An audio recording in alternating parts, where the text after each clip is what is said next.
Awesome, let's go. Hello, hello.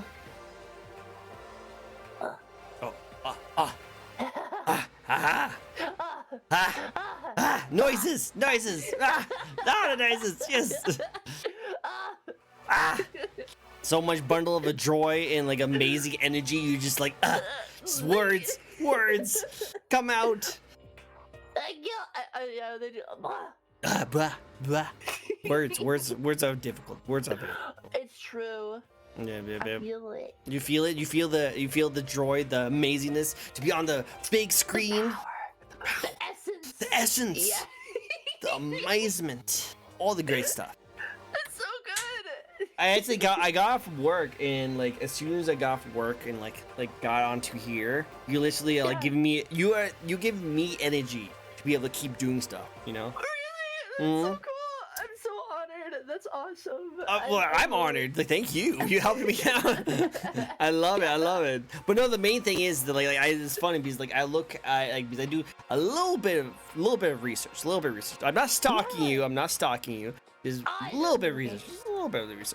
And like one of the things that you talk about is that you steal people's souls and stuff like that. You like souls. Yes. Yeah, But I can take people's souls. But it kind of feels like you're like I'm stealing, like I'm getting your soul. You know, like that's what kind of feels like more. That's what it feels like. My essence. Stealing your essence, all the essence, all that kind of stuff. So it's really good. It's really funny. I love it a lot. I had a friend compare me to like a sun. They're like, I just feel the sun rays from you, and I'm like, I don't. Sun rays. Whoa. But yeah, no. It makes sense. I can see it. You give me the energy. You like the sun. You like my sun. You like the sun. That's a good compliment. I like that. Thank you. It's cool. Of course.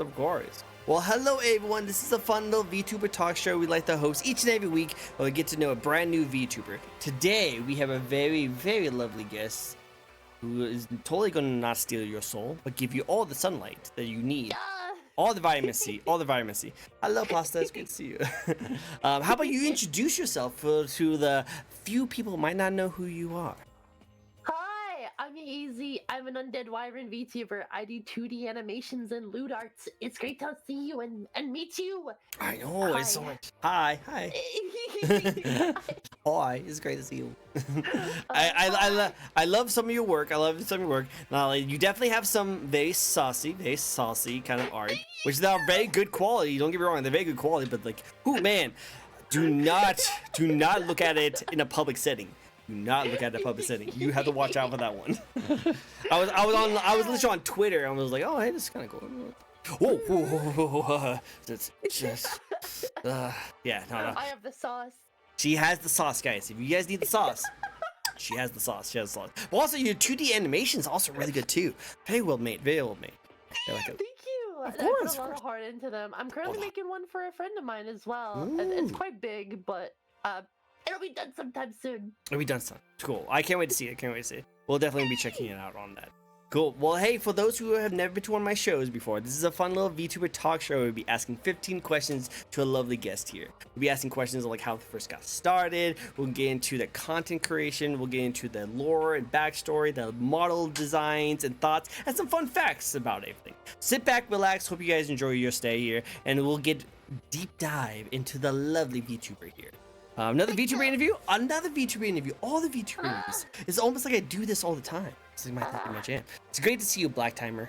Thank you. Now, I would love to give my soul. If I had one, this is why I would give you my soul. If I had one. I love that meme. It's a good meme. She's actually giving me part of her soul, I feel like. She's like literally giving me energy. I was really tired after work, and then as soon as I got on call, she was like, ha! I was like, hi. I love it. Yeah, I love it. Like this is really cool, and I really love the design. I want to get into more of it as we get closer to those questions. But I do like I love VTubers who have like the black iris or pupils behind it. It's such a cool design. I love it so much. It's super nice. Thank you. It's so cool. I know we'll talk more about your design soon, but just really quick, did you decide on the black part of your eyes because you your character is very dead oriented, or did you actually just love the design too? I loved it quite a lot. There's a lot of different characters that I thought looked really cool with just like Black Scalera, and I was like, oh, I'm gonna be totally unique and like do this. I'm gonna be one of the first. And then I'm like, oh, I'm not the first. I'm not the first. I'm not So the I was first. like, it's cool. It's a I'm cool like, yeah, design. it's just in my theme. I'm the undead. Oh, I'm dead. You know, oh my god. Which like reminds me of Yomi. You know, Yomi's also has that kind of things. I remember when I was getting my design for my VTuber like commissioned.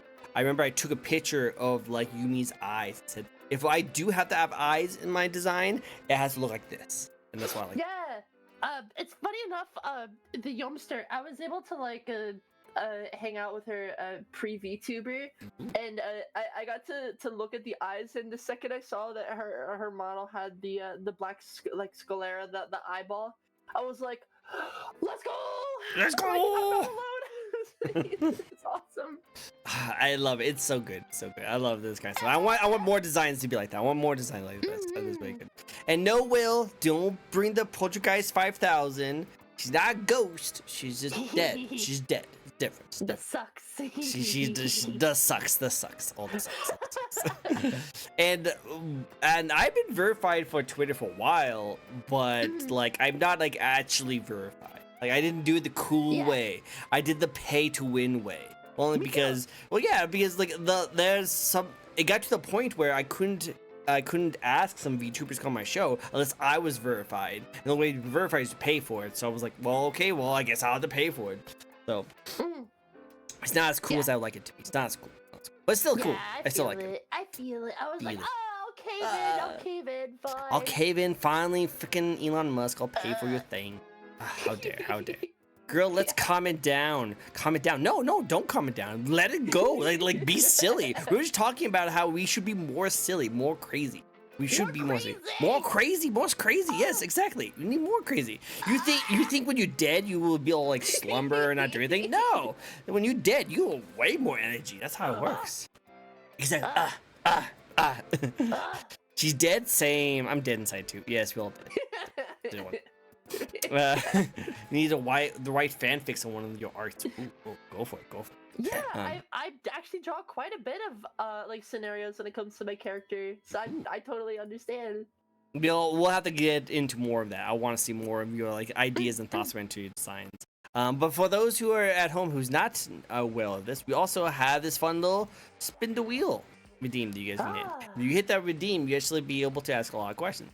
I have some new questions on that you guys might not have seen before, so sit back, relax. You might like this. Go.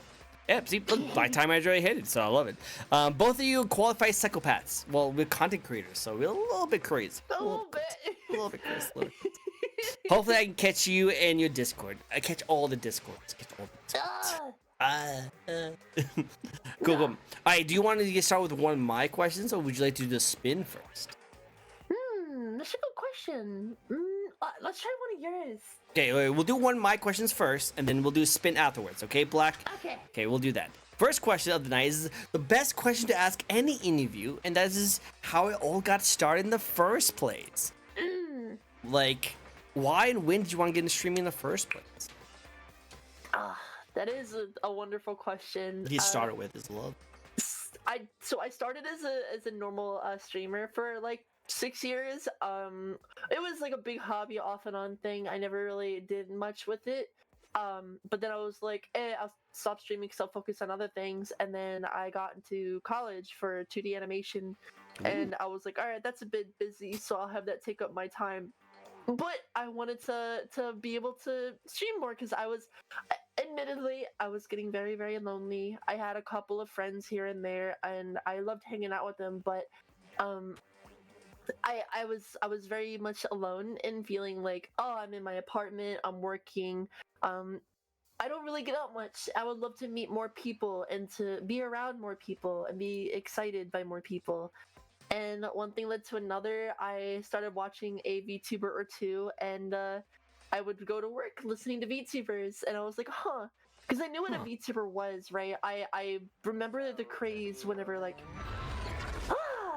Durpo! That's my buddy Durpo! Oh, hi Durpo! It's great to see you. The weird play doctor, Durpo. and Unholy Requiem. You have some interesting fans. You have some interesting fans. Should we talk about this? You like, I know you're undead and all, but you had the Plague Doctor, Unholy Requiem. Like you guys are pretty hardcore fans. I love these guys. These guys are great. It's heavy metal. Love it. It's great. It's great. So continue. I don't know.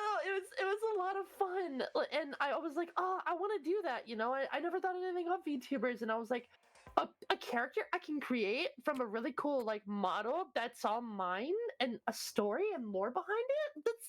That sounds awesome. So I started streaming one day, and then I ended up meeting a couple of people. I met Yomi. I met my friend ID.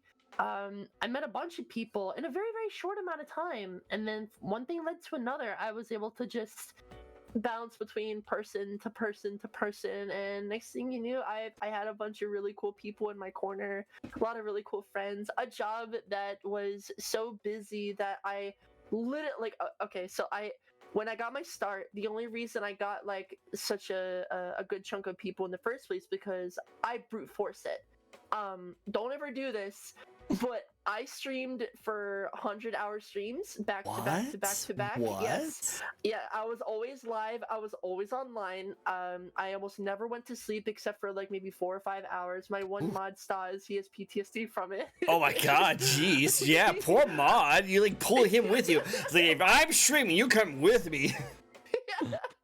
But that's how I got my start, and I met a lot of really cool people from it, and now I have virtually cut like my stream time into thirds.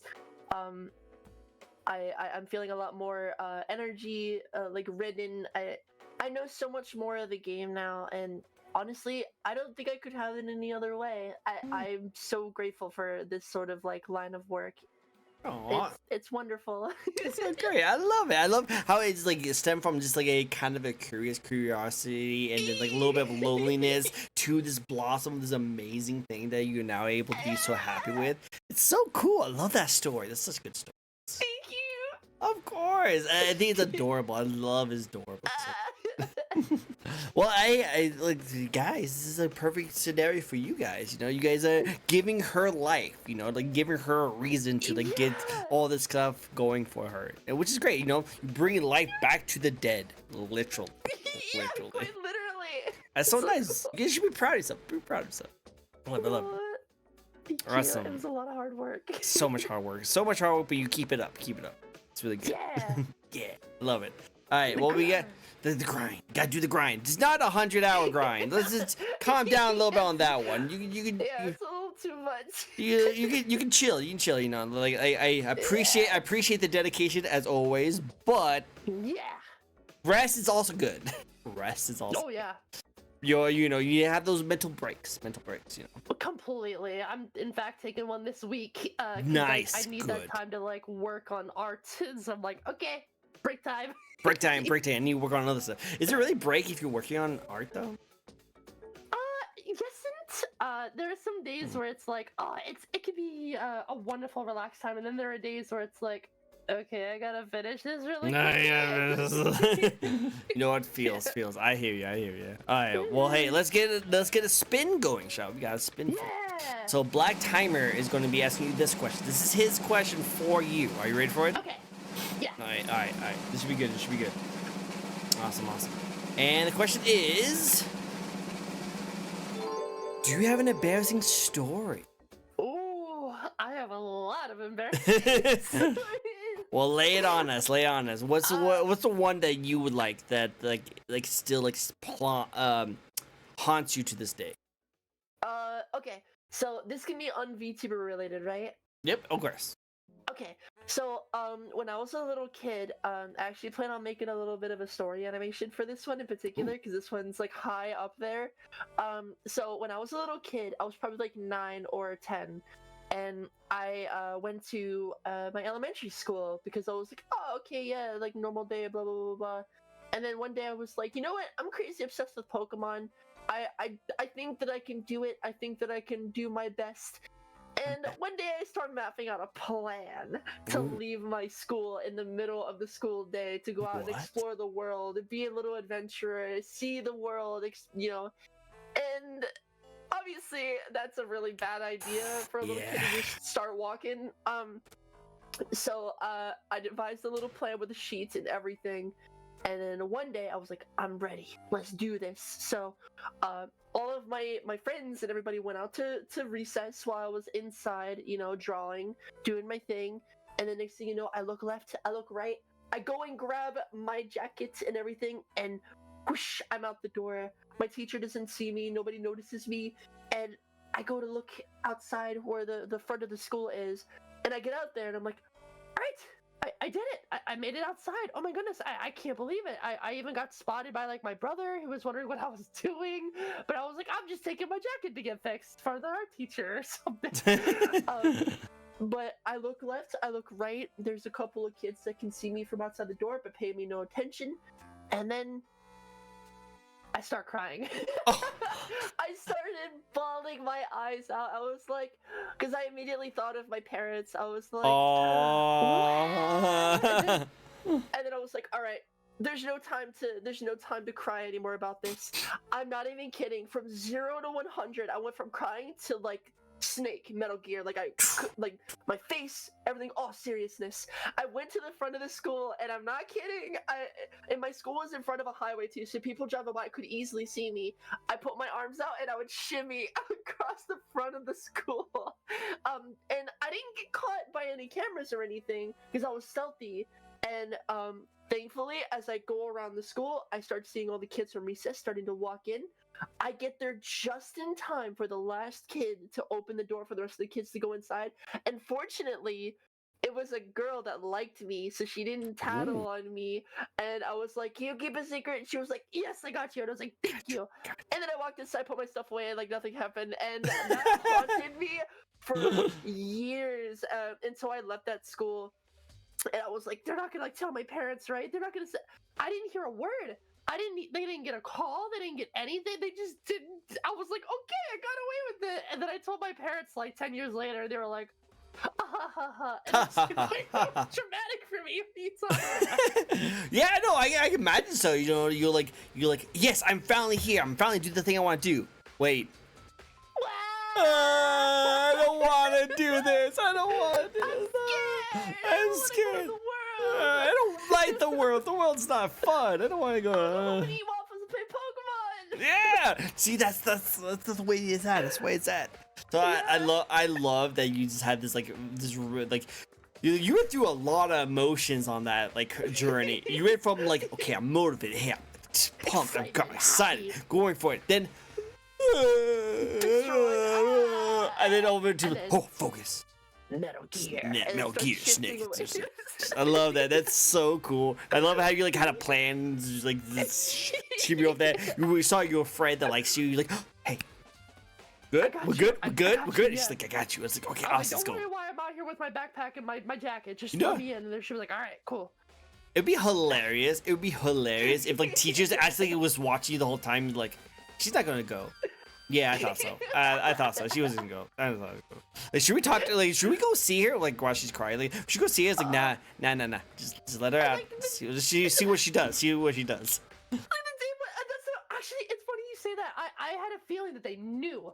I had a feeling that they had known because I had looked at my teacher's face the whole time, and she was always so smug about it. But I always known that if they didn't know and that got out, that probably would have been her job because she just did not care. She just let me.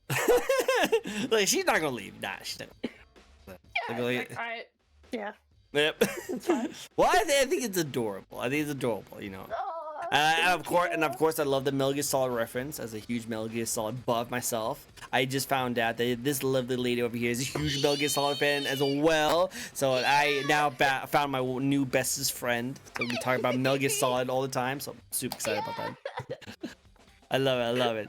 All right. By the way, I love Metal Gear 2. Best game ever. Totally good. Now Pasta. He actually usually goes a poetic pasta, but he uses his minion account. But what he likes to do is he likes to give out poetic shout-outs to my guests. Do you want to hear the one he has for you? Yeah, that'd be lovely. All right, I'm probably gonna butcher this, but I'm gonna try my best. Dark as night, yet is the gentle sparkle of the floating emerald as you edge closer to the mysterious yet lurking sparkle. A pair of glowing soul green eyes breached your soul. A gentle lick of her forked tongue on her sweet, soft, sweet lips as you feel the dead, an undead feeling sucking your sweet soul. Yet her hunting trophies are your chain patronage to her soulless world of the undead. Yes, I agree, Pasta. We agree, Rob. Yeah. Deadly as she may seem, her seduction is luxurious, addictive, and yes, she receives your soul through your highest pleasure. You can find her and let her find you. Good luck tracking. That's so good. That's so awesome. Thank There you go. It's like Ayo, Pasta, Ayo. I lure and peeps through my seductive nature. Nature. She has the seduction. Yes. Roll for. Oh, yeah, where's my 20 cent? Roll for seduction. Oh. Wait, I want to try to defend myself. Give me a second. I got a 16. Hold on. Roll 20, and I'm gonna show this off to you. Roll 20. Oh no, let's do 20. Oh, let me do that. Yeah. Shift. Okay. I don't remember how to do it. Hey, so yeah. Roll 20. Let's see if I go away from what? Why I say roll 20? Oh, it's because I have to do this. D20. There you go. Hey, let's see. Yeah, it's loading. Yeah. A 15. No, I failed. Let's go. No. Let's go. Let's go. You guys. Go. Well, okay. I rolled twice and it looks like I failed twice. No worries. But I guess she beat me. She beat me. How do I exit out of full screen again? I'm not sure. Oh my goodness. Okay, Static right there. That man, he's the one that I put through the one. Hi, Static. Streams. Oh, he's like coming up. Was like, I know what this is. I know it. I know these days. This is so good. Well, hey, it's great to see both of you guys. It's great to see you guys eating all the chips. I lost against her seductiveness, so now I'm subdued. Yeah. But I already fell for the whole seduction trick when she told me that she was a huge Metal Gear Solid fan. She kept on telling me more about it. I already fell for it. So like, she didn't need a role friend. I'm excited. I am hyped. Hyped, and so I'm a much. nerd. It's perfect. It's great. Amazing. All the squares makes a circle. Yes, after a while, all the squares do make a circle. Yep. You struggle against her seduction, yet unfortunately fall for her charms and happens to lose his innocence. No, not my innocence. No. Oh my god, what am I gonna do without my innocence? I like her hair though. I like her hair too. Thank you. I like her hair. Yeah, yay. I'm happy. Hey yo. But okay, so we do have another spin. I think it was Pasta who has the spin this time. So let's do another spin, and then we'll move on to one of my questions again. Was that a moan? You saying I moaned? I do NSFW adult stuff. There's all this. Yeah. Well, speaking of adult stuff, actually, this has nothing to do with adult stuff. But do you have an unknown talent that not many people know? An unknown talent. Oh, she has like a blue blush under her. Thank you. My blood is blue. Yeah. Makes sense. You know, dead. Yeah. I used to be able to change my voice really. I mean, I still can, but it used to be an unknown thing for me. Ooh. I do voice acting stuffs in the background Whoa. too. Yeah. It's so hard to to think of. I mean, I guess my unknown talent would be like I can do the one jumpy thing where I can grab my one foot and jump over the other, and then Oh. jump over the other. Oh, I remember doing that when I was a kid. That was like a long time ago. That was such a cool thing to do back in the day. That's so Yeah. cool. Yeah. I'm 32. I cannot do that anymore. I cannot. I'm am- too old for this. I'm too old for that. I have like a bunch of like visual ones, not so much like audio, because I can do like the hot dog tongue. I Ooh. could do like my eyes vibrate. I Oh, the can do, vibrate. like, That's crazy. yeah, it's crazy. But yeah, I can do a bunch of voices and stuff. That's like, cool. Can you do a voice for me? Can you do a voice for me? Let's see what kind of voice. What voice? It's really hard to nail down. It's just like, I'm an old person. I'm an old person. I'm a 60-year-old VTuber. I remember my roll 30. Roll 30 on anime art. Yes, 20. Wow, that's 20. Oh, nice. Good job. I guess you have to do all the anime art for the rest of your life. All of it. All of it. But yeah, I mean, I a lot of my unknown talents are for like physical stuff, if that makes sense, because it does tie into my NSW work. But yeah. I love it. And also Static was saying that this woman made me suffer, but she lucky I care about her too much. Oh, I love the care. Love that. That's so good. Yeah, he's a wonderful mod. He's great. I Best put him mod, through best too mod. much. Best mod. I love it. That's so good. All right, cool. Well, you know what? I like it a lot. Very good. Cool. I have the next question. Oh, appreciate that. Got me a drink. Oh, nice. No, I got me alcohol. He wants me to get crunked today. Oh yeah, I had some earlier too somewhere.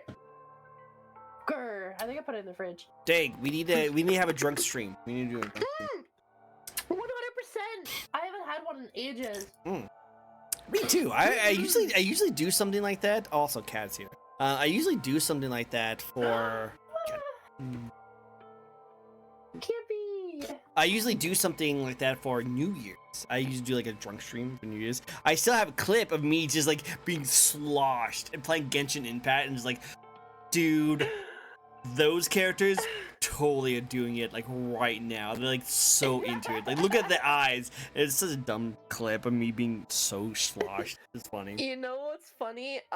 For New Year's last year to celebrate my 1 year as a VTuber, because I'm doing it again this year. Ooh. I was in VR chat with some friends, and I also got totally sloshed by like I went to like a fireworks world next to a pool. I had my red wine next to me, and I got blasted. Dude, those are the fun times.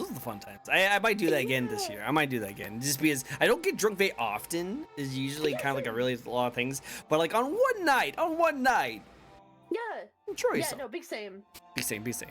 I could hear those wolves howling in the hundreds of hours streams. Oh, those are traumatic times. He is perfect height for Tricko. Perfect height. What? No, I'm not. Not a pig. I'm not Pokemon. Not Pokemon. See what you guys doing there. See what you guys doing in chat. I'm seeing that. I'm be clipping this New Year's thingy. Just do it. Go for it. I think it'd be funny if we have just a tradition of just me being clipped, being sloshed, playing random games. That'd be funny. Oh, that'd be great. Hey, cool. I don't think I saw any spins, so let's get into my next question for you. Are you ready for it? So, what do you like the most about being a VTuber gamer? I gotta say, I think I just like the silliness that comes out of it. A big Oshi of mine, actually, the first VTuber I ever watched, was Zentreya. Yeah. I am a absolute fucking. Also, I'm allowed to swear, right? Go for it. Go ham. Okay. Sorry. No. Thank you for asking, but like, no, you go ham. I'm an absolute nut for that VTuber. She's so cool. Like, even as a streamer in general. So, being able to do a bunch of silliness while I play like a fun game with everybody that interacts with it is just the best. Like, it's not only am I getting other people's opinions on the game, but I used to just talk to myself anyway, whenever I would play a game. And now that I have a kind of a platform to talk on, my first like general opinions on a game can now come out fresh for everybody to enjoy, and then they share their opinions, and we just talk back and forth. I think that connectivity is my favorite part, like completely. And Zentrea is a prime example of just completely going back and forth with her chat and her chat roasting her because she is the funniest stuff. She's great. It's She's just the great. best. Oh, it's so cool. That's good. I Hopefully wanna see you be again. like her.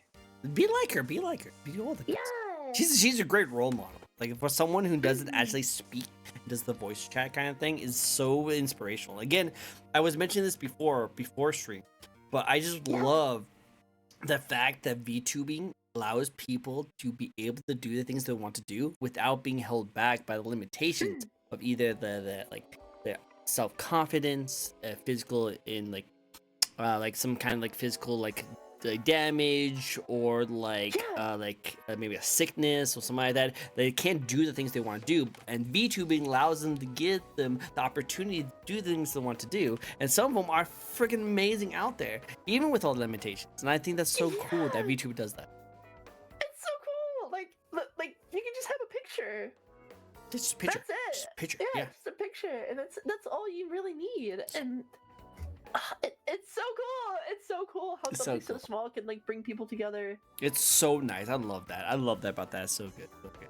We'll see you later, Pasta. Stay tuned. Stay tuned. It's good to meet you. Good to see you.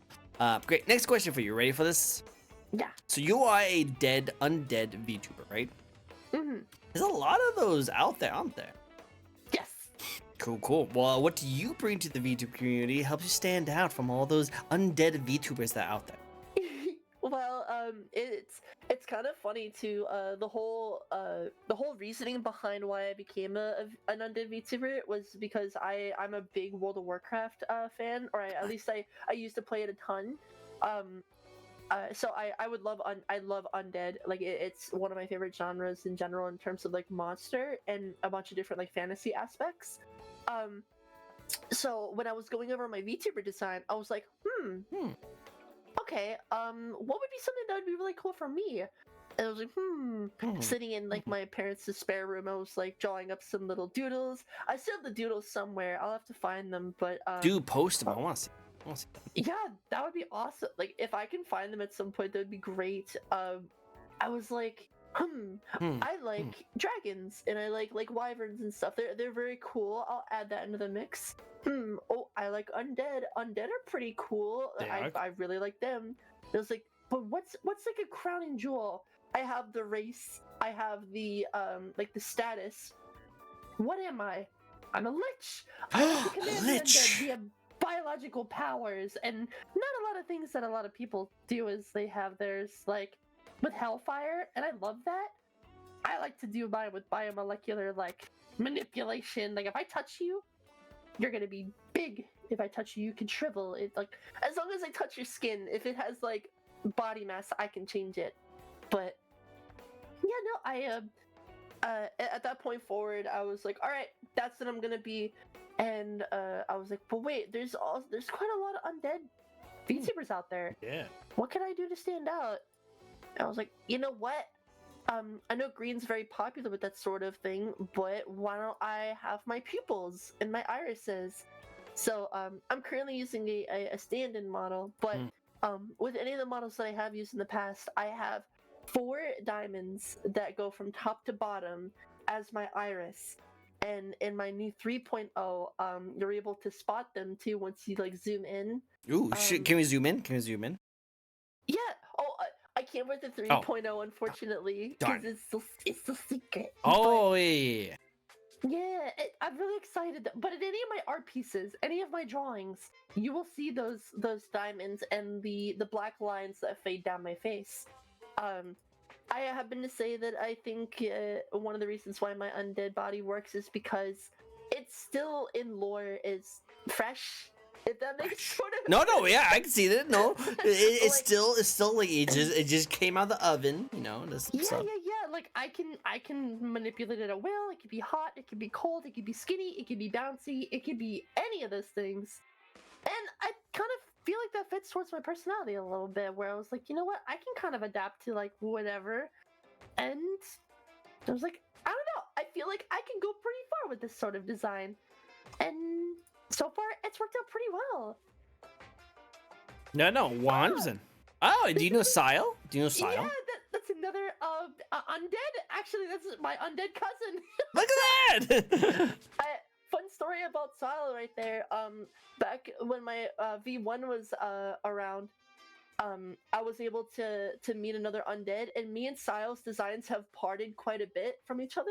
So we do look really different nowadays from each other. But back then, like a year or so ago, we were, apart from a couple of things, pretty identical.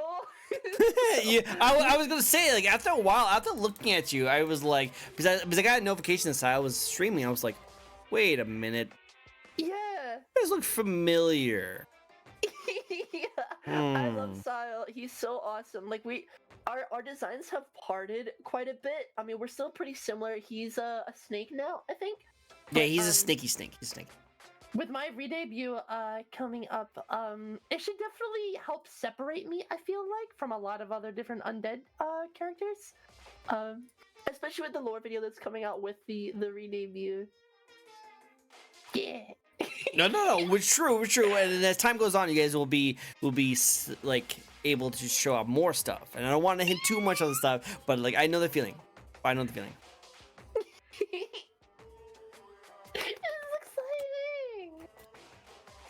I am so excited about your video. I was able to get a sliver of what it looks like, and it looks so good, you guys. It looks so good, so good. I'm so excited about it. No, yeah, 100%. And so I know you're streaming, so thank you so much for swinging by and saying hi. I was like, hey, look, is your cousin here? cousin. I love it. It's so good.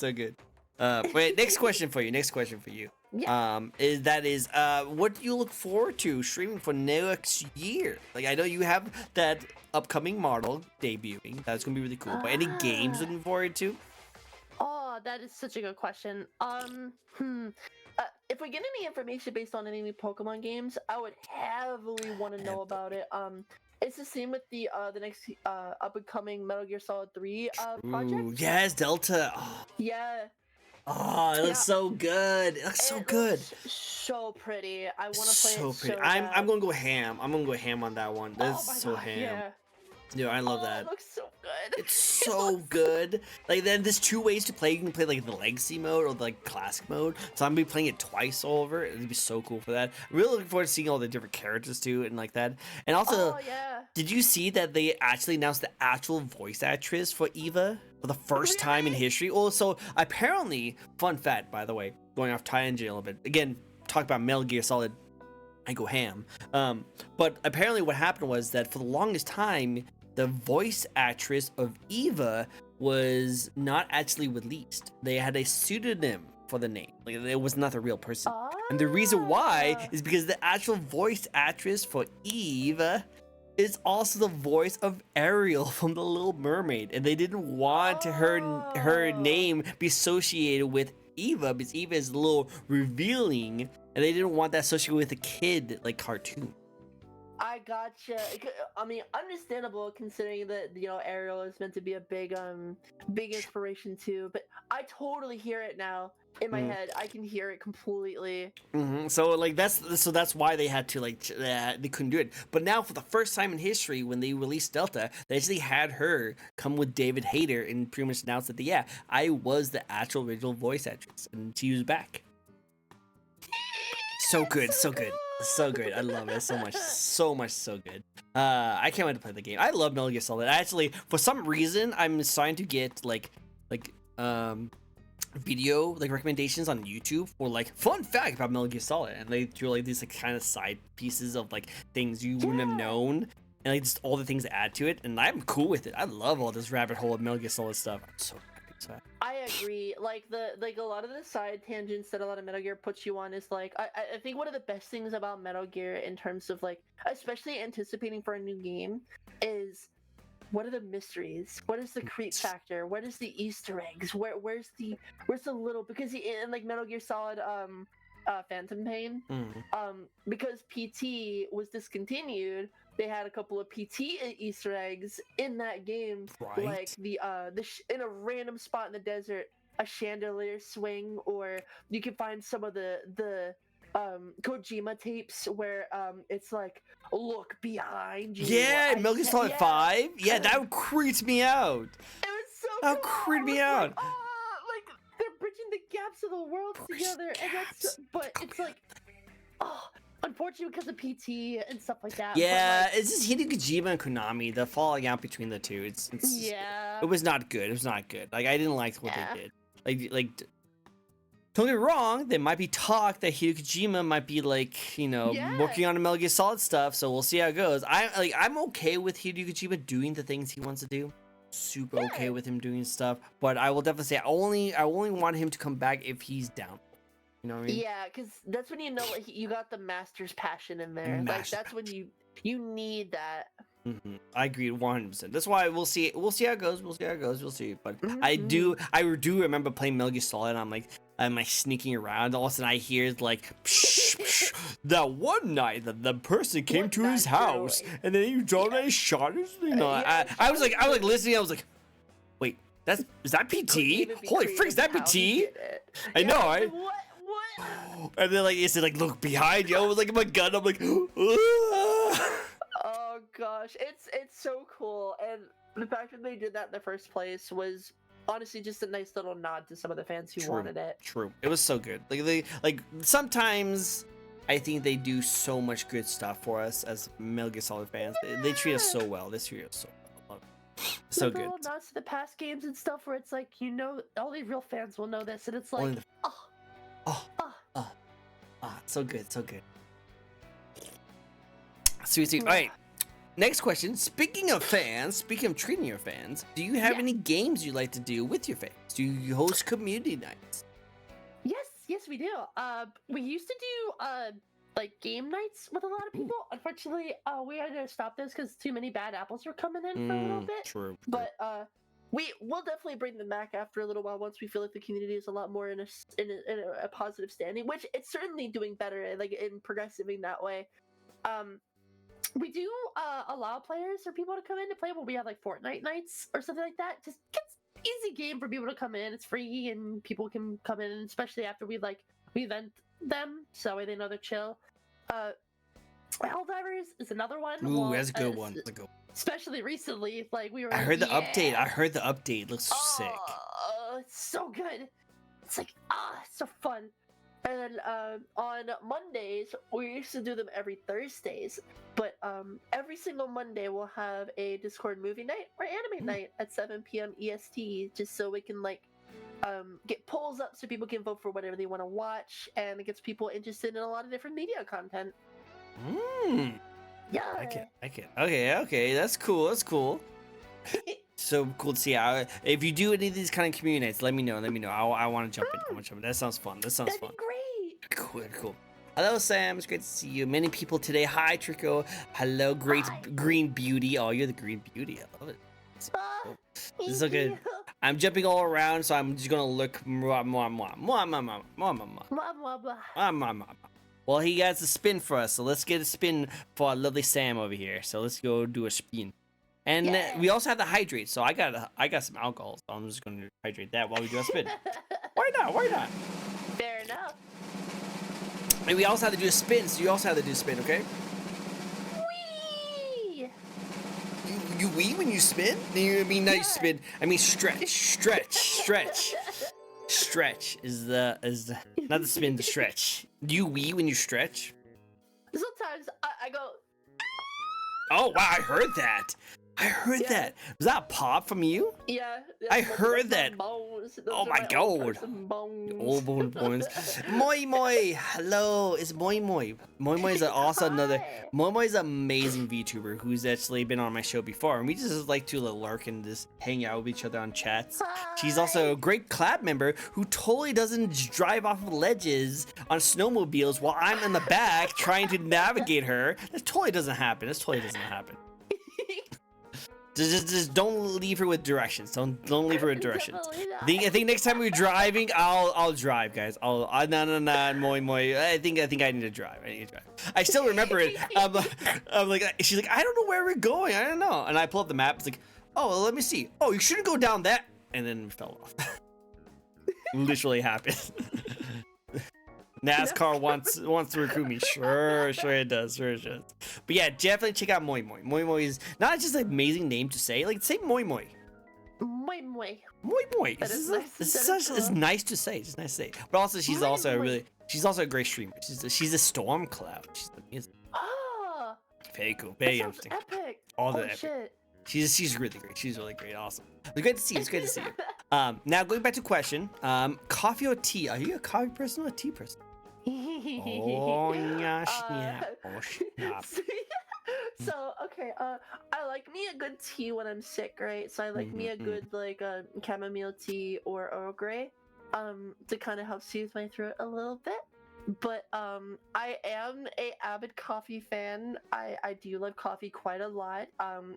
Specifically one of my favorite brands is Bones Coffee. I love them. Oh, same here. I love Bones. Oh, so good. I love them so much. I actually recently just got a different kind of coffee. I love eggnog, and I know not a lot of people like eggnog. I got it for the holiday season, and it's actually eggnog coffee. And I was like, wow. "Ooh, I'll try that." And That's I was like, interesting. "Oh, it tastes so good." And then Really? Oh. oh my gosh, it's so wonderful. I've never heard that before. It tastes so good. I highly recommend it. You put like French vanilla in it. Oh my god. I'll try that. Actually, I've never thought of that. That's Oh, it's just blew so my mind right tasty. there. Like, wow, that actually sounds interesting to try. Oh, I am addicted though. I got a French press recently. After I moved in with my new roommate's house. He was like, "Oh yeah, there's a French press. You don't really need a Keurig or anything." I was like, "What?" Oh, well, yeah. Whoa. Nah. And then he showed me it, and I was like, I went and bought one like that same day. It was it's so good. It's so good.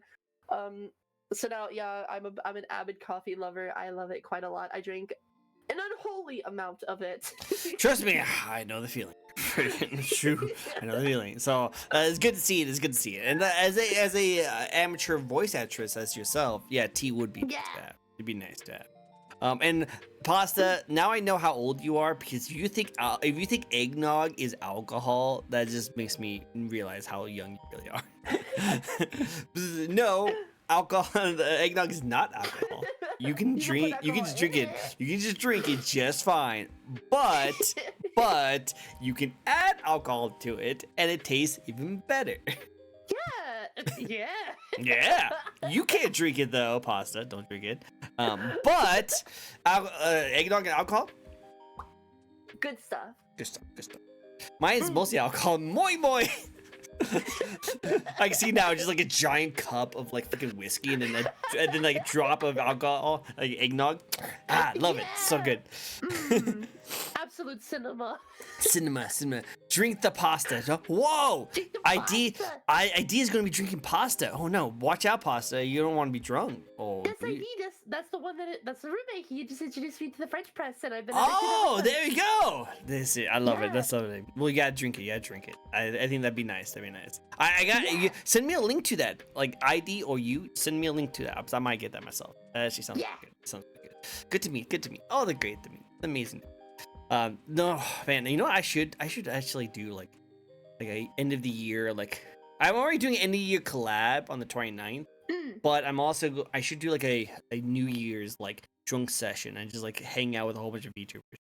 Oh, I'm doing that for sure. I'm gonna probably find like I might go actually for nostalgia purposes. I might try to find the same like fireworks world that I was in VR chat and get a bottle of wine and just hang out for New Year's. That sounds like fun.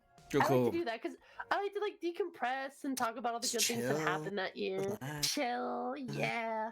Well, let me know if you need any company. I'll be down. Hell yeah, that'd be awesome. So cool. And Moi, we will hang out too. I want to do something with you as well. We'll do a drink night. It'd be great. It'd be awesome. Because I just remember my clip of me being sloshed, and I want to do more of those. That'd be great.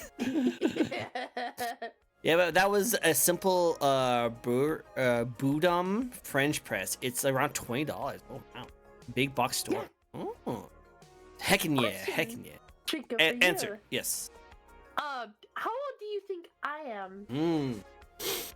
That's difficult. This is really hard. This is usually a trap, and usually ladies you don't want to guess it wrong. I'm going to guess. I promise this isn't a trap. This isn't a trap. I swear. I'm only guessing because you're also a Metal Gear Solid fan. And that means you grew up with the Metal Gears. And as someone who's also a Metal Gear Solid fan, imagine you were around the same same age as me. So I'm gonna say you're about 27. I'm turning 27 in 6 months. Yes. Let's go! I got it. Let's go! I'll take it. I'll take it. Take it. You know what? I'll take it. One. Hey, cool. I was like. Close. Yeah. I'm 26. Okay. Yeah. Let's go. Heckin' yeah. I love it. Damn, on point. Look, like, awesome job. Thank you. Like I said, I had to shoot down a lot more than I thought. You know, I was like, okay, shoot down more. But like, I knew that you were around the same age as me because not many people that are younger than me that likes Metal Gear Solid. They don't even know. They don't understand. Liquid! Snake! Oh. I love it so much. I love just telling people the Lale Lule Lo, and they be like, what the frick is it? Yeah, Lale Lule Lo. What's the Lale Lule Lo? The only Metal Gear Solid fans will know the Lale Lule Lo, and everyone else is like, what the frick are you talking about? It's great. It's so great. Shaska. Oh, what's the other one? It's like Kuwabara. Yeah. I'm like, everyone in chat is like, what the frick are they talking? What are they saying?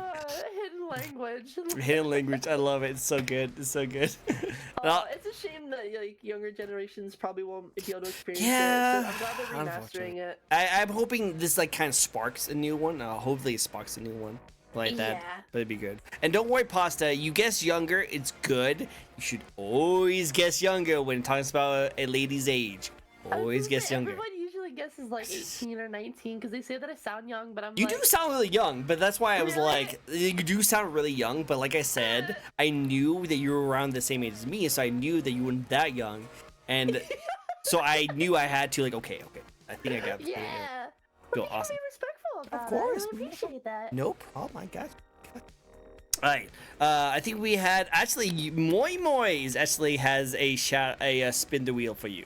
So Moi Moi would like to ask you a question. So this is Moi Moi's question. So if it's something sus, it's Moi Moi. I'm joking. I like this question. Do you have a favorite joke? Oh my good. All right. Okay.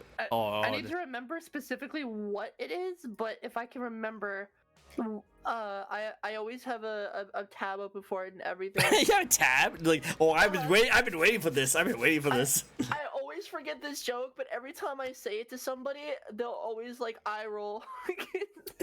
I love these kind of jokes. The dad jokes is my favorite. Yes, exactly. Yeah. Oh yeah, let's hear it. Okay. Alright, I found it. Okay. What did the buffalo say to her son on their first day of school? Bye, son. Oh, bye. I don't know why it took me a second to get that. I was like, bison. Oh, Bison. Buffalo bison. It's so silly, but It was I peak love it. cinema. Thank I love you. it. Bison. Oh, that's a good one. Alright, I got one for you then. Okay, this is my favorite one. Okay, I'm pretty clear. Have you heard about what happened to the circus fire? No.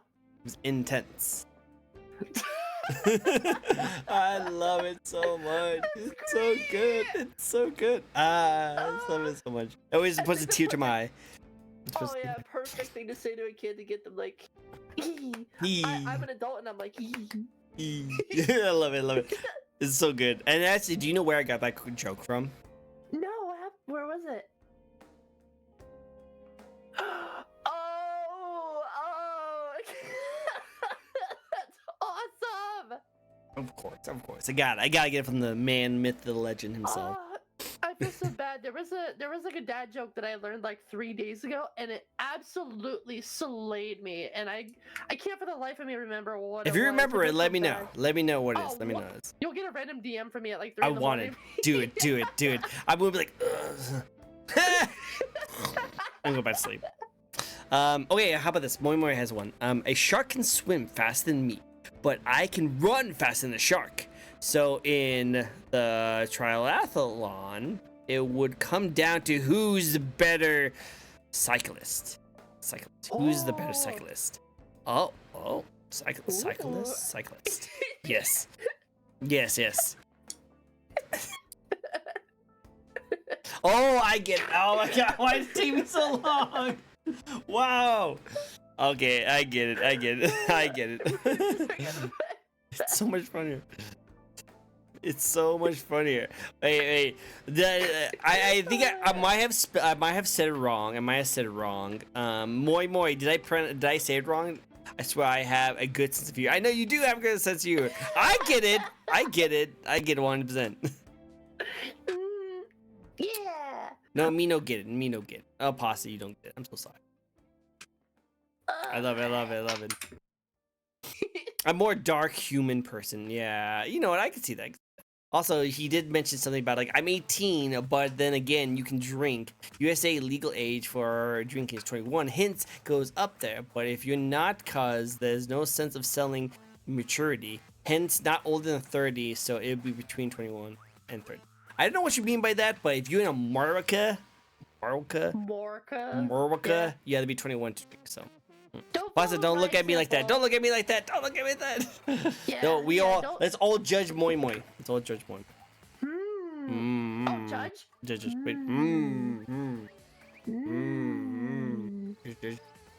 Judging. We love you, Moi. Yeah, you're wonderful. She's great. You guys definitely need to check her out. If you haven't checked her out yet, she's freaking amazing. Awesome. Oh yeah, you're South Africa. I forgot that part. We actually played Call of Duty one. It was really fun. Oh, nice. Yeah. Okay, so now Pasta has another spin for you. So let's get another spin in. Yeah. Alright, so here's another good question for you, because we don't know yet. Are you a cat person or a dog person? Ooh, that is a good question. So I've grown up with both of them. My grandfather was a rancher, so I was always around cats and dogs from time to time, and same with my my parents in general. We always had dogs, so like 2 dogs. They were usually black labs, and somehow, in some way, even though my father would like forbid it in some ways, a cat would just somehow sneak in, whether my mom would bring home a kitten or my aunt would drop one off for us, and my dad would fall in love. But I grew up with both sides of the coin. I guess it all depends on which one you raise and how you raise them. I love dogs. Dogs are wonderful companions, and you can lay with them. They can have goofy faces, wag their tail, be like, oh. And The dogs. Cats. There's something interesting about cats where they're like they can be soulless in the face, but depending on how you raise them, will give you all kinds of love and affection and play with you and all that stuff. I love cats. Cats are really nice and compact and very, very lovely. Aesthetically, I like cats more, but as a companion, I think I have to go with dogs because they can be great protectors. They can be really goofy faced sometimes. And I'm like my mom has a border collie Aussie mix. Oh. So it's a big white and orange / like brownish dog who has a lot of fur, but she's such a goofball. She's so big, and she'll have like the smile like ah. Oh. It's so adorable, and I can't help but pet her. I would have to say dogs a little bit more. No worries, go for it. I had a couple dogs in my days. I had like huskies. I had like a Jack Russell Terrier. They're all really good. I would like them a lot. But I definitely say I'm definitely more of a cat person personally. Just because I just love the cats. Like I love the aesthetic. I love how like easy they are to manage. And when I was in apartment complexes, jumping to different ones, it would be difficult to have a dog. So having a cat made things a lot more easier. Yeah, very true. My brother is actually doing the very same thing. He was never able to get a dog because of the places that he lived, but he was perfectly okay with having a cat, and that cat is his baby. Like he loves her. No, I love my cat, even though he's butt sometimes. But I love my cat. I love my cat. He would just meow like at middle of the night. I want food. I want food. I was like, you have food. Oh my goodness, I understand that feeling. But anyway, let's get into the next question of the night. Let's get the next question. What question are we on? Oh, actually, we actually on one of my favorite questions of the night, and that is, let's get into the design of your model. Your model is so strikingly like amazing. I love the design of your model because it has a mix between like very modern like fashion with some techno, but then also you still have the zombie kind of style with it, and I love the eyes. The eyes is my favorite part of your model. I think they're really cool. So let's talk about. Oh, of course, yeah. We eat the model. Whoa. Hey yo. Hey, let's talk about your model a little bit. Let me know, what's the design, the thoughts that went into it. Well, I gotta say, when I first started, I always wanted to make sure that it fitted with my lore.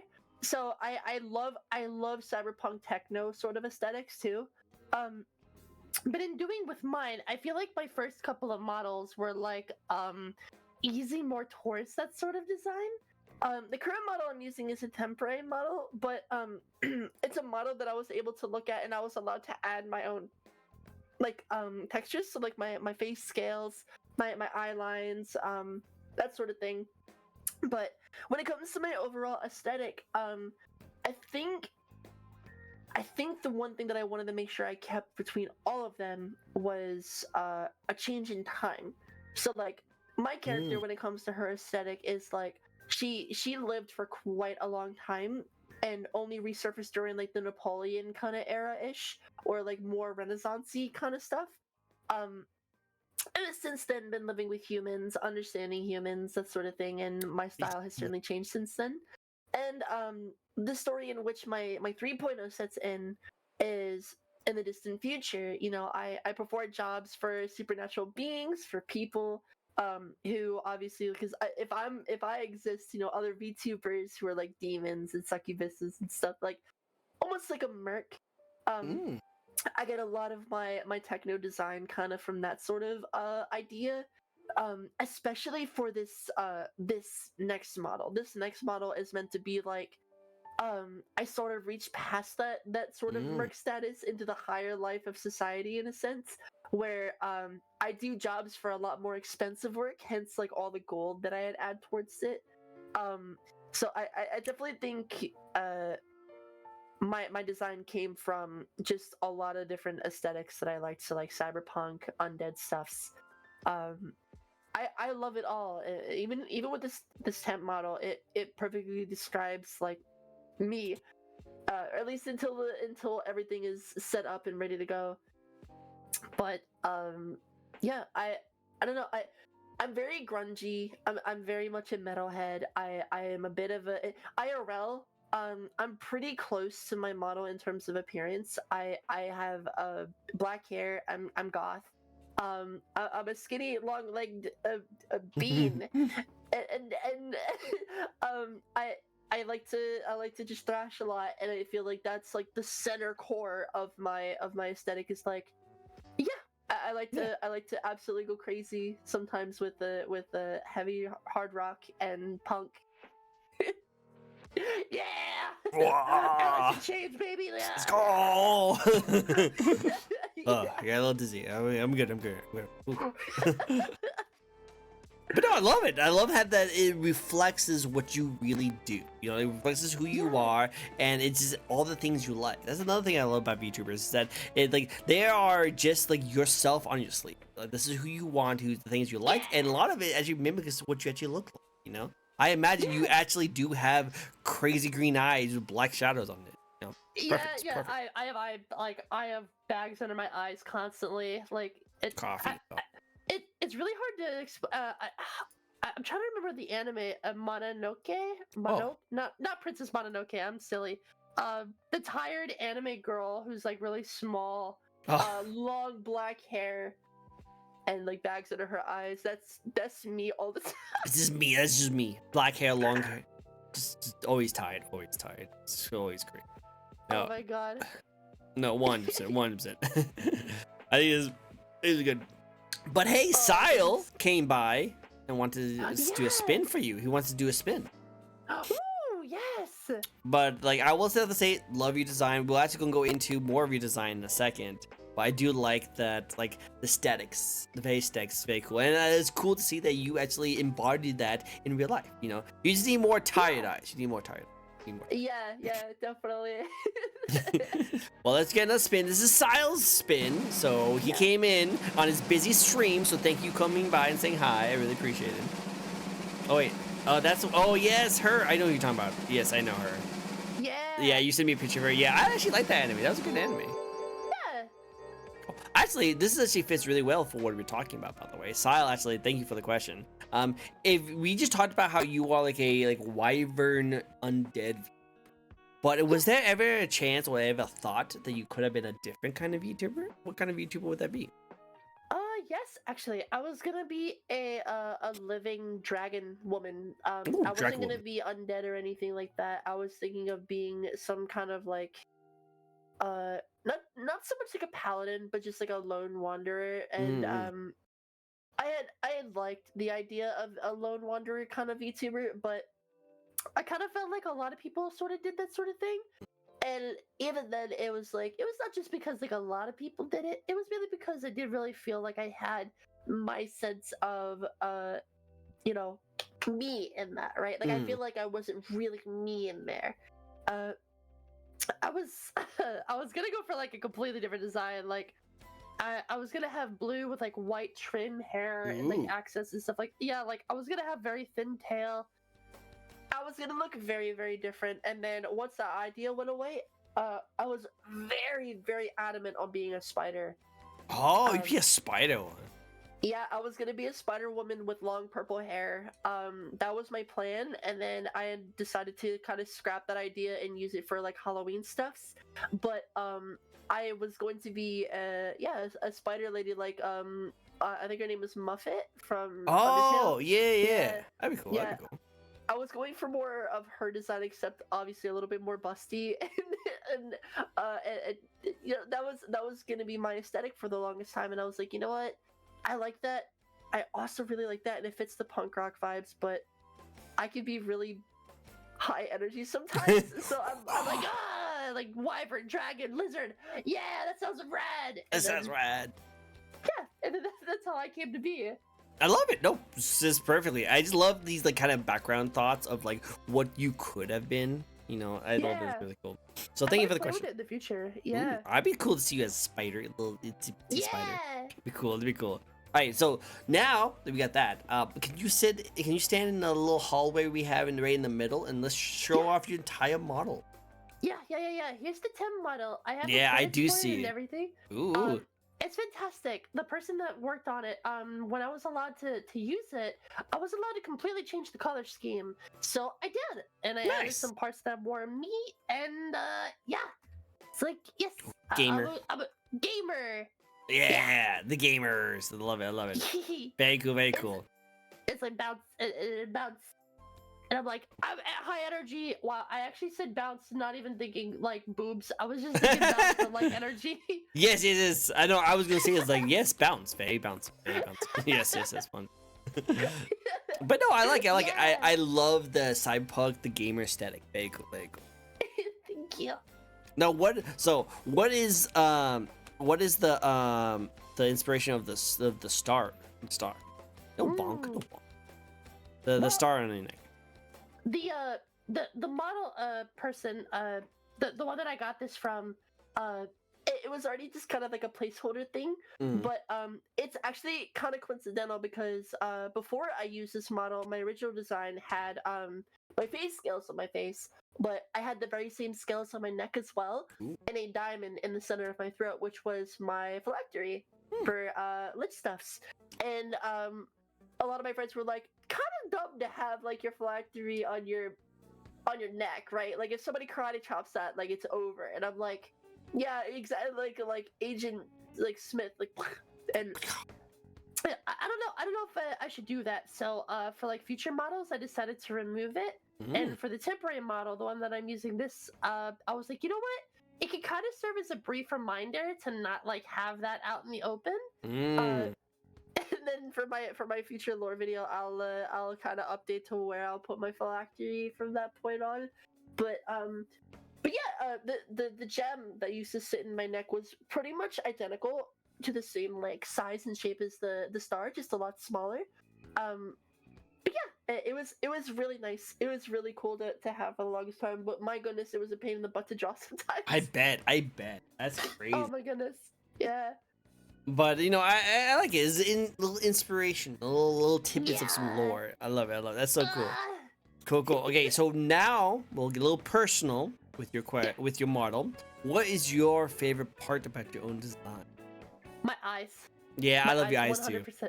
Thank you. My that's one thing I've always wanted to keep. Unfortunately, this temporary model wasn't able to use them for now until I get the new model working. But the eyes, like having the 4 diamond iris to go from top to bottom, where it's like it's nice, it's thin, it's beautifully done, and if it's one thing that I want somebody to notice me for, it's my eyes, because I think that would help me stand out quite a lot. Agreed. How about let's get a zoom up on your face? Okay, let's get a zoom up. Here, actually, can I send you a zoom up of the new model? Oh, yeah, if you want to do that. I don't know if you want me to show it off though. Oh no, not the model. I have a crop out of the eyeballs. Hee hee hee. Tee hee. Because this model is a placeholder. This one isn't really like my design, but I have the peepers. You see, I have the peepers. Peepers, the peepers. The peepee. What? Ayo? That's not what you're talking about. You're talking about eyeballs. Oh yeah. Yeah. 100%. There's the Nah. The peepee. What? No, moi. Not the peepee. Not the peepee. No. Not the peepee. Not the peepee. There we go. Okay. Feel free to show this. Show us. No. Feel free to show that on the stream. We were promised. You're promised. Okay, I'll show you this on the stream. Okay, I'll show this on the stream. This is the best example of my eyes. Yeah, I'm gonna show. Hey, you can take your hoodie off.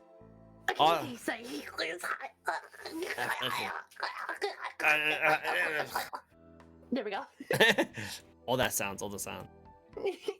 But also, we're going to be showing you this video, okay? We're going to show you this picture.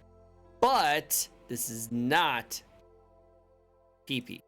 Moi. It's not pee-pee. It's not pee-pee. Those are my peepers for the new model. Oh, look at that. Nice, neat little sneak peek for you guys.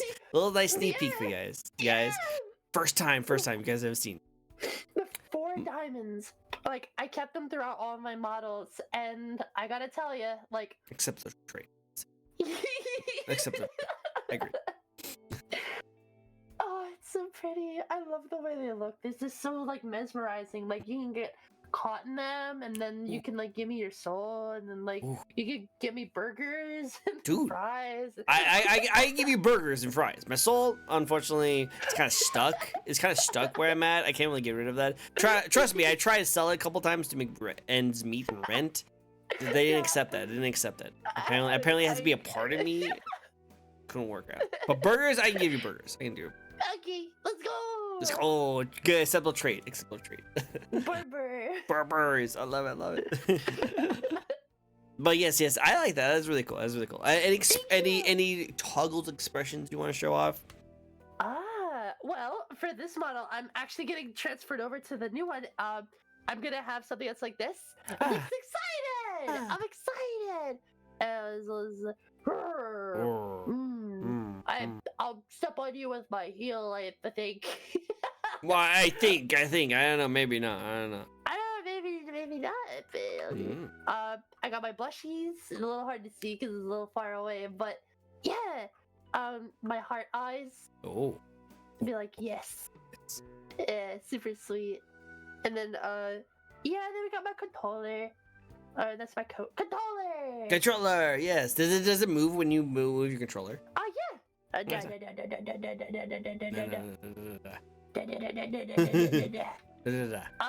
And then the final one that I want to move over is Oh, so sad. no Berber. No burper. No burper. You need to have the burper. 100%. No Berber. Oh, so sorry. So sorry. Oh. Okay, good. Okay, we'll get burger later. We'll get burger. Yeah. Yeah. All right. Well, we do have another spin. Pasta has another spin. Now I'm going to do the spin.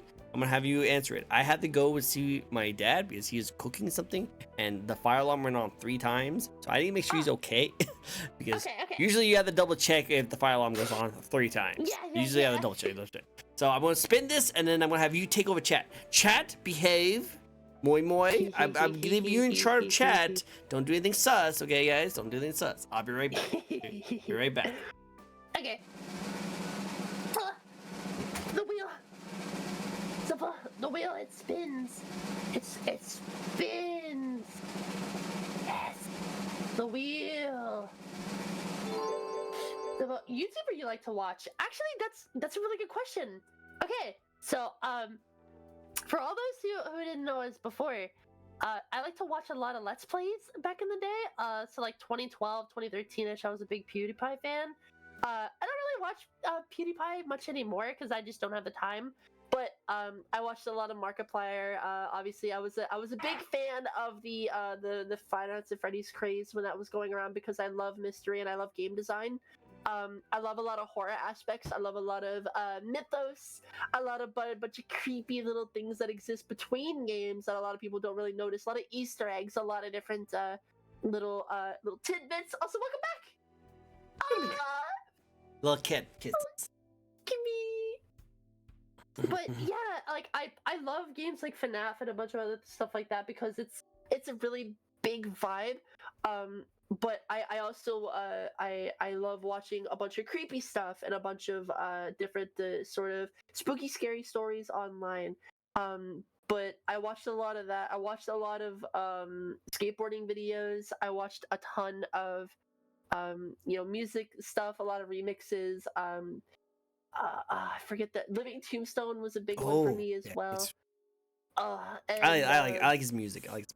Oh, totally, 100%. And I listen to a bunch of different things now, but I think one of the biggest inspirations for me was PewDiePie growing up, and then after that, because of him, I was able to find other animators and other really cool artists like Scribblenetti, who does a bunch of really chill vibe stuff, a lot of chill art.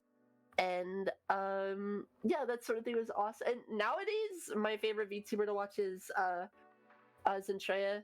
I love her. I love her to death. She's so fucking cool. I watch a lot of Sea Dog. I watch a lot of Chibi Doki. Same. I watch a ton of like Schlats and a bunch of different people. There's a bunch of different people that I really enjoy to watch that I put on for. I've recently been getting into like outdoor camping videos just because they're so peaceful to watch and seeing the world, and it's really neat. Stuff like that is really cool. I like camping. Nice. I love camping too. I grew up like in a forest, so I love that camping kind of stuff. It's really cool. And also scary, spooky stories. I love that too. Have you ever checked out Nuke's Talk 5? Nuke Talk 5? Yeah. I like watching his content. I like him watching his stuff. Some of his stuff, I'm like, what the frick is that? No. Yeah. Because most people will say it's totally unreal and this is a reasonable explanation. But I kind of just like to just pretend, like, hey, what if it is legit? What if that is spooky, scary stuff, So I just like to jump into it. That's why I'm not the biggest fan of analog horror, but there's some of it that I do like because it can get a little tense. But you're absolutely correct. It's like it may not be real, but what if it is real? That's the cool thing about it. Analog horror, you say? I like that too. I like analog horror. Sometimes, depending on what time of night it is, or like how like stable I am at the moment in terms of like, all right, I'm done with work for the evening. I'm kind of drained. Let's watch some. sometimes it won't hit me at all, and then there will be times where I'm like, Maybe I should not go to bed right now. I should just. I I'll need to play get a some game palate for a cleanser. while. Yeah, let me get some palate cleanser. Let me just watch some nice, happy stuff. Just watch some Yeah. That'd be cool. Yeah. I like that. I like that. Cool. But I like all those kind of things. A lot of those things you mentioned actually stuff I grew up watching too. So I like it. I like it. Yeah, a lot of Slender, a lot of like old creepypasta, Jeff the Killer stuff, like stuff like that was always fun to just sit, watch, listen to, and be like, oh, and then watch like a very, very cheap horror game get made, and like, oh, it's so scary. My favorite Let's Players playing a scary game. Oh my god, let's watch it. Let's watch it. Yeah. I love it. I love it. Oh, I do that with cartoons after watching scary stuff. Right? You gotta get the palate cleanser. You gotta get the palate cleanser. It's 100%. Especially after you watch something, you're like, okay, so what is adorable stuff? Yeah, cat videos, cats bumbling over. Yeah. Yeah, just going meow meow meow meow. Exactly. 100%. I agree. I agree. Awesome. Next question for you, and that is: do you have a lore and backstory? I do. So I actually have like a multiple anime arc, like seasons for like my character and like different things that happen. So I guess to kind of go through it very quickly in terms of just the base lore versus like all the extra stuff. My wyvern family and race used to exist in the prehistoric era. So a lot of the times there was a lot of dinosaurs, a lot of different giants, and we existed up in mountains. And I only just barely remember it a little bit, but I was able to kind of get shreds of my memory from this weird living thing. Like, yeah, okay. So I'm about to go. I'm about to lock in. Are you ready? Okay. I'm over here just like. So, I was one of many different wyverns, and a lot of the times, I was considered a runt, but I was enough to still be among the pack of giant lizards. And then one day we had a meteor come in and wipe out a lot of animals, a lot of living beings, and a lot of my family and a lot of my race disappeared, including me. I perished back then as well too. That being said, whatever emerged from the meteor was green. It was bright. It was a huge flash of lights, and it managed to release this sort of ooze, this sort of green mass, whatever it was that came from it, and it had been existing for hundreds upon hundreds, maybe even thousands, maybe millions of years. We don't know. But if we were to guess, it was around the dinosaur age. It's been around for quite a long time. And it managed to find a shred of my bones, just a shred, a little bit. And when it made contact with my skeleton, it was able to bring me back. And when it brought me back, I emerged from dirt. I emerged from the ground, not knowing what was going on, where I was, where was I? Could I even think at that point? Because I was looking at my body, my shape.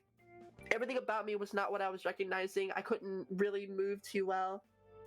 And whatever this goop was that brought me physically back, it changed me a little bit. It sort of braced me. It talked to me, and it told me to kind of hold on for a minute. And one after another, it started pumping imagery and history, all this stuff from man-made creations to humans existing, everything from religion back to like crusades, everything since that time period of what was currently going on there. So after multiple contusions and everything, there and like memory wipes, my body was able to adjust.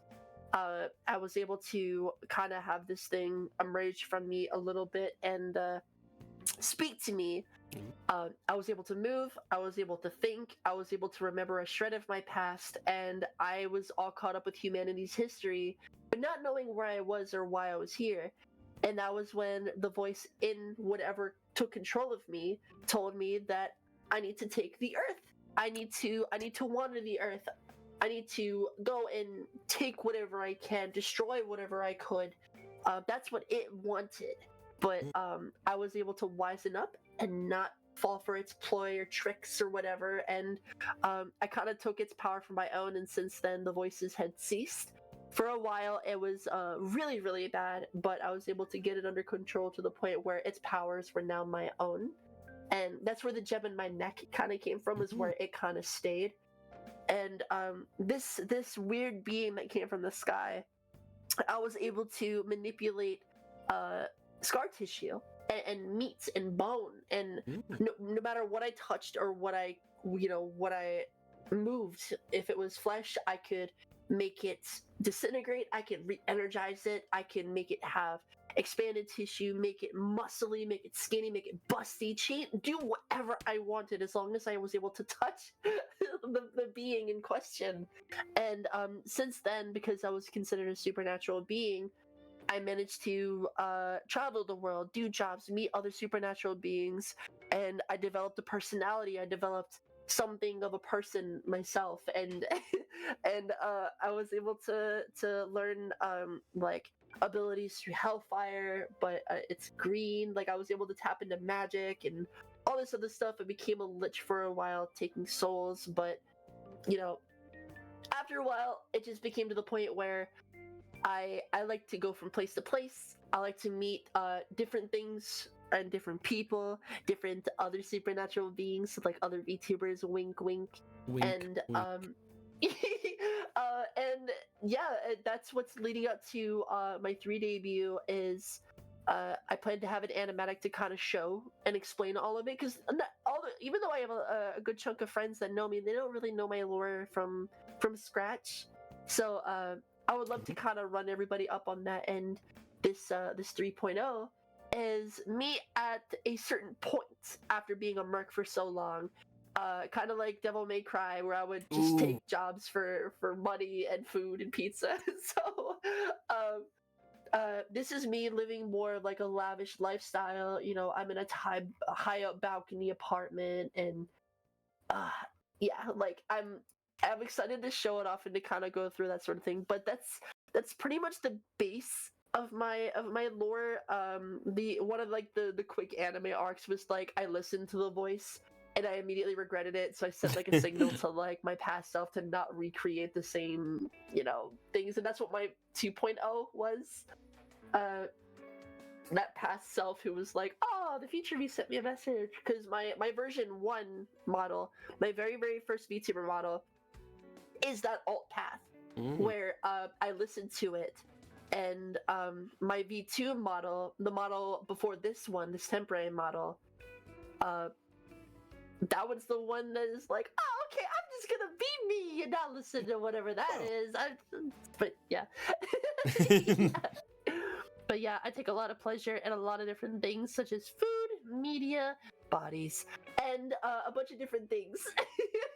What was that third one? Racing. Oh yeah, okay. I just want to make sure. Sports betting. Sports betting. Yeah, that's the thing. Yes, 100%. Yeah. Spread my influence as much as possible. Wink, wink. Wink, wink. You guys hear this? You gotta wink the wink. There are many ways to take the world. Yeah. I don't have to do it by destruction, Nah. You do a lot of things, I will say that I do like the fact that you can make people like buff. I love that. Yeah, I can make people big, strong. Bird. Sandwich. Sandwich. Why would you make someone sandwich? Sandwich make you big. Sandwich make you strong. Wrong. Okay, it sounds like I need to eat more sandwiches. I'll take that note. Eat more sandwich. I got it. You guys hear this from us first. If you really want to get big and strong, listen to the lich VTuber over here. Eat a sandwich. Sandwich. Write that down, guys. Write that down. But yeah. No, I love that. It's a good story. I love that your models also tribute to your lore. Like, that's really cool. Yeah. I like that kind of. It seems like it's all interweaving. It's so smart. I love it when they like. I don't mind if people don't have a full fleshed out lore. I think it's really interesting when it gets pieced together. So that, and I don't mind if the VTubers just legitimately just want to just be a streamer. You just want to be a VTuber. I'm totally cool with that. But when they actually have a thought out storyline that fits with a lot of the things they're doing, I think that's so fascinating. I think it's so fascinating. Dude, I have like a multiverse arc, like with other me's with different colors. Like I went nuts with mine because I like storytelling. It's fun stuff, and I like to go crazy with it. Sometimes it's like, Go crazy. what Go if crazy. me but red? What Meebo red? I like that. Let's just do it. Hey, that's cool. I like that. I like it. All right, cool. Very cool. No problem. That's really cool. I like to see more. Very nice. I like to see more of those guys. Oh, not that question. Yeah, not yet. Did we get any spins that I didn't see? I don't think so. Awesome. Hey, let's get into the next question of the night, which I like that. That's really good. It's really good question. Yeah. Really good lore. We deep dived into it. And I like the goose that goes into it. Goose. The goose has made her super powerful. This is really cool. I love it. Yeah. Of course. Well, actually, Viku is also an awesome viewer of mine. Actually, want to ask you a question. Let's get a spin going, shall we? Yeah. Last spin, another spin, orange spins. So much spin.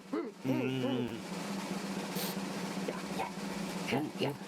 And okay, guys, all the guys out there and ladies and guys, don't discriminate.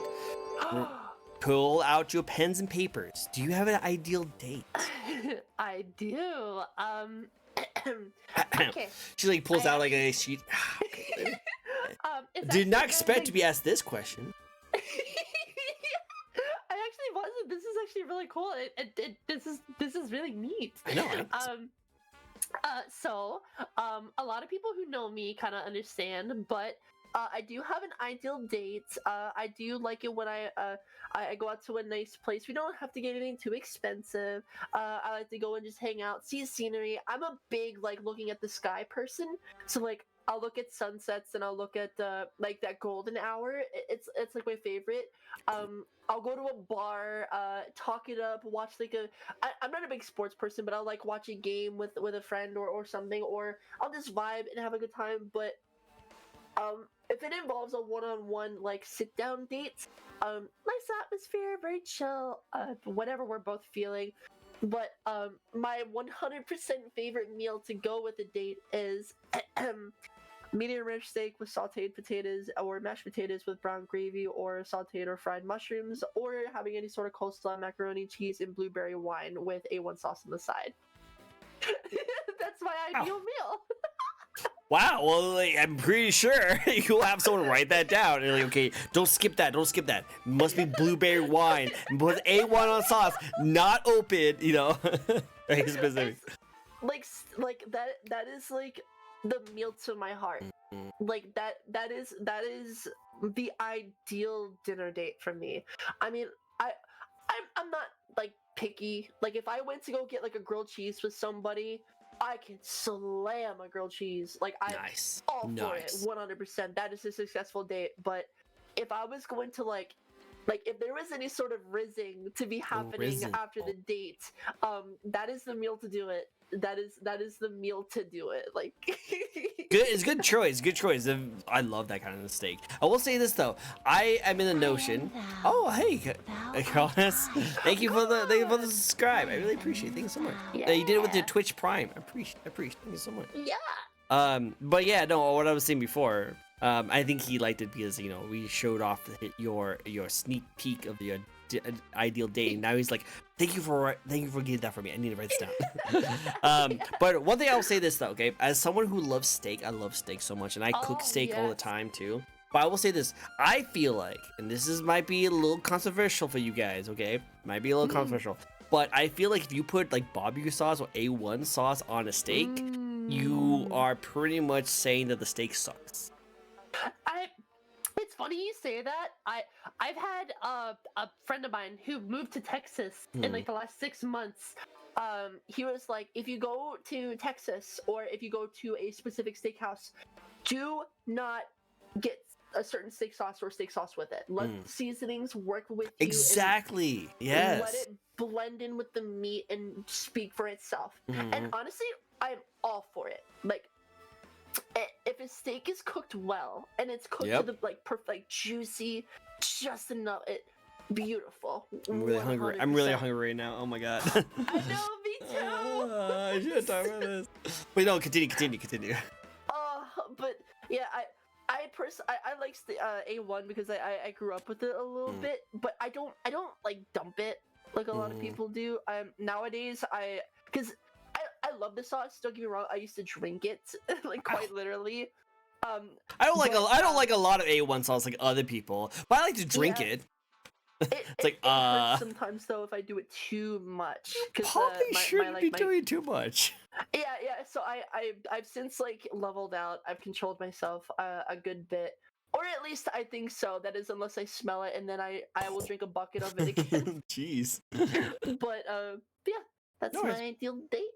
I like it. It's a good date. It's a good date. I like that. That's a really Thank good one. you. I like how specific it is. A lot of people usually just tell me that, oh, I just like to, chill at home, play video games, watch anime. Which, don't get me wrong, freaking awesome date. Love Yeah. that. That's really cool. But I like the specifics. I think that's just something you've been thinking about for a while, and I really like that. All I was Cook thinking a about... good-ass meal. Dude, oh my god, that'd be so good. But what I'm saying is like I agree with 100% on like the whole steak idea. Is that the steak is really good. You shouldn't need any sauce with it. And I feel like if you put A1 on like a steak, it means that you don't want to taste the steak anymore. Yeah. You want to taste the A1 sauce.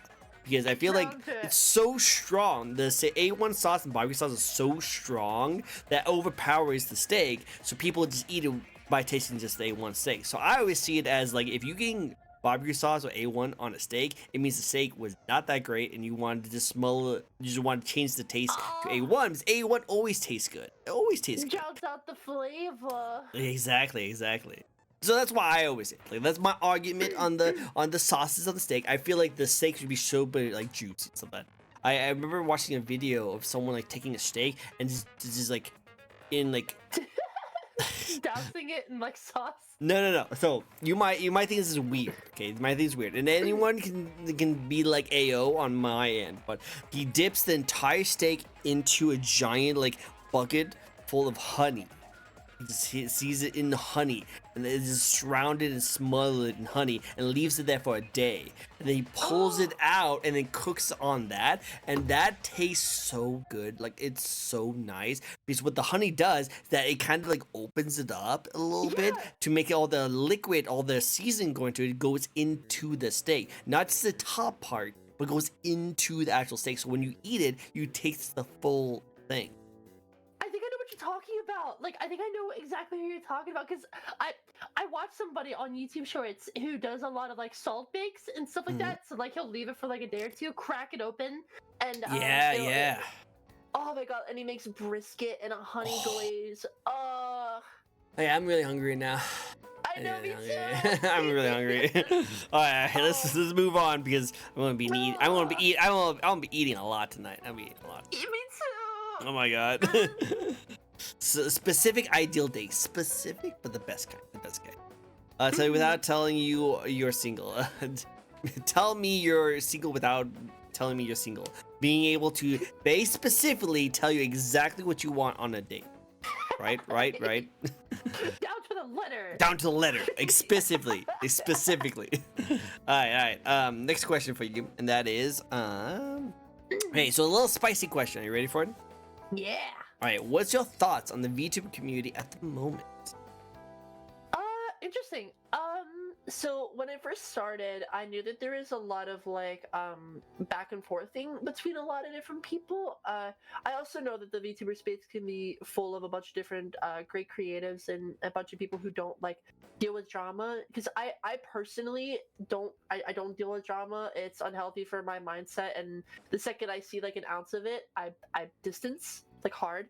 But when it comes to observing drama, I could definitely see that nowadays, or maybe not so much nowadays, maybe like I think that could be a pretty harsh place sometimes nowadays, definitely when it comes to people's communities with the VTuber community, and a lot of people are kind of judgmental towards it, or they don't really understand like the whole purpose of it.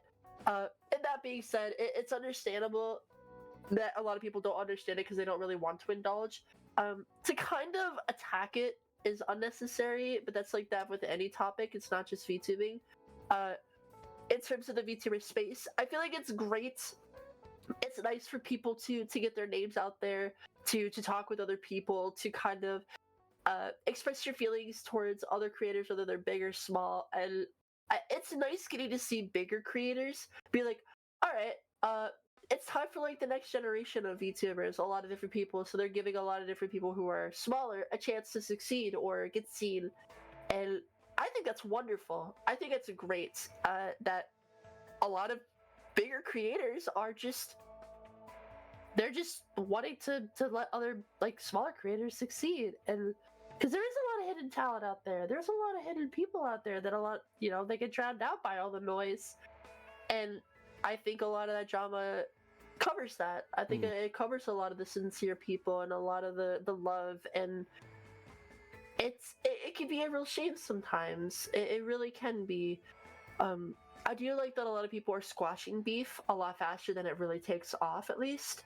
So that's a good thing in terms of the VTuber community. But as a whole, I feel like it's healing a little bit, somewhat, with a lot of not so cool people kind of going away and understanding that like they shouldn't be pursuing something that could hurt others or that could harm other people, and it's really tough too because a lot of people end up losing faith in it, or they lose a lot of their passion for like VTubing. And to them, I don't blame them in a sense. It does suck, but at the same time, I can understand that this sort of community can be really mentally taxing sometimes. But I would just have to say, just stick it out, because brighter things are definitely on the horizon. If you stick with it, brighter things will come. It's just a matter of time, like it did for me. I'm not the biggest in terms of the VTuber community. I'm nowhere near, but I'm not gonna give up on just doing cool stuff because of a number. I want to do it because I'm having fun, and it quite literally saved my life. So I want to keep doing it because it's fucking rad, and I love it, and it's cool. But yeah, the VTuber community is pretty nice. Yeah, I love that. I love that. Just so good. Yeah, no wonder. I love that. That's a really good advice to give people. Is that there's some messed up things that are going on in the VTuber community, and there's definitely some like not fun people, and there's definitely some controversy that's going on to it, and it's getting people the unwill to want to keep going. They want to kind of get rid of it. They want to stop because they're not seeing what it is. And I do like your advice of just telling people like, hey, just keep going. Just keep at it. It will get better as time goes on. It's good advice. I like it. It's very good. Very good. Just toughen up your will. Keep it strong, because there will be bad days, but it's like that for anything. Just if you keep doing it and you keep going at it, like good things will come. You just gotta continue to work hard for them. True. Yeah, just keep going. Be resilient. Be resilient. 100%. Hey, that's good. Good advice. Good advice. I like. That's good. Thank you. All right, Pasta has a spin, so we'll go do another spin. All the spins, so much spin, all the spins. The greatest of spins. Ooh, get dizzy. Oh, you were mentioning a little bit about Pokemon just a little bit ago. What is your favorite Pokemon? Oh, it's like asking me my favorite song. It's really hard. But I could definitely tell you like my top 5 favorite for sure. Oh, yeah. This is it. They're both shinies. Shiny Giratina. For purely for like the demonic aspect of it, origin form specifically, and the shiny is a dark gray and blue color palette. It's so metal. I love it so much. And my main normal type is Umbreon, or not normal type, but like my main normal Pokemon is Umbreon. I love Umbreon. I'm a very dark kind of aesthetic aficionado. So I like it a lot. Lucario is a big favorite of mine too, because Aurasphere, and I'm an absolute massive Dragon Ball nut, so I love martial arts and that sort of thing. So Lucario is definitely a big one on that. I love Gengar, specifically shiny Gengar with the blue. Oh, so awesome with like the blue tongue and everything, and it's so cool. Sylveon is really adorable too. I would have to say Sylveon is is shiny. I love shinies so much. So shiny Sylveon, which is just like the reverse pink and blue, so awesome. So cool. And then finally is Rayquaza. Rayquaza is like dragon green. Like I love him. He's so cool. He's your type. He's definitely your type right there. He's my type for sure. And Rayquaza, like shiny Rayquaza is like all black. Like, come so on, that's, good. Probably the coolest so cool. shiny ever. It's so cool. So Oh, cool. it's so cool. It's So so freaking cool. awesome. And of course, Pasta, you like Vaporeon. Of course. We don't have to get into the memes on that one. We know why. We know why you like. But no, I agree 100%. Those Pokemon are great. Thank you. Very nice, very nice. I definitely am a huge ghost type fan, so I love any getting ghost type. Oops, not that. We want to see the eyes again one more time. Guess we want to see the eyes one more time. Yeah. It'll suck your soul. Peepers. Look at the peeper. Go. Yeah, let's try it one more time. All right, now let's get into some like fun facts about everything. Let's get into some fun facts, okay? Hey, Yeah. why? Oh no, that's a wrong question. I apologize. What's your favorite video game franchise?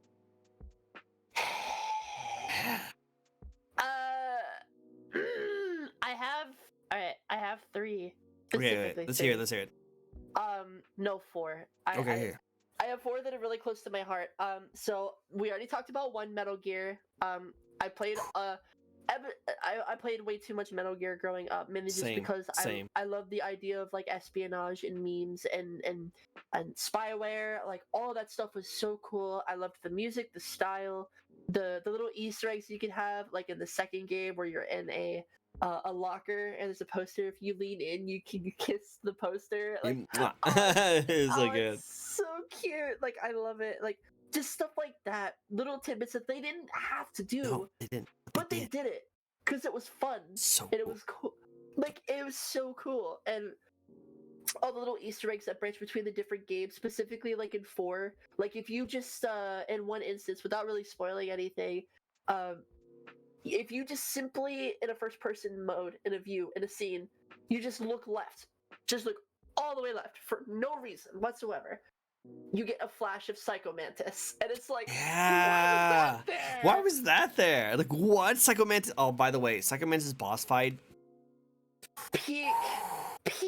The like, the best. I will argue to anyone on any hill that I still believe to this day, Metal Gear Solid Psycho Mantis boss fight is the most creative, the most interesting boss fight ever made in video game history. Like in Blackout, and then Hideo. And then, oh my god! And then the cool thing about it is that if you don't figure it out in time, the pictures of the developers laugh at you. Yep, like, exactly. You don't get it. You don't get it. He still doesn't get it. You know, it's such a good. It's really cool how they handle that in the future ports, like, cause like the controller isn't the same. It's all wireless. So like one of the things is you hit like a button behind like his vases or something. So like you press them or some way in some way, and it does the controller flip for you. And Colonel even talks about it for you sometimes for like the later copies. It's really neat, but it's even more cool because in like Metal Gear Solid 4, yeah, he mentions it. Yeah, he's like, I can't reach him.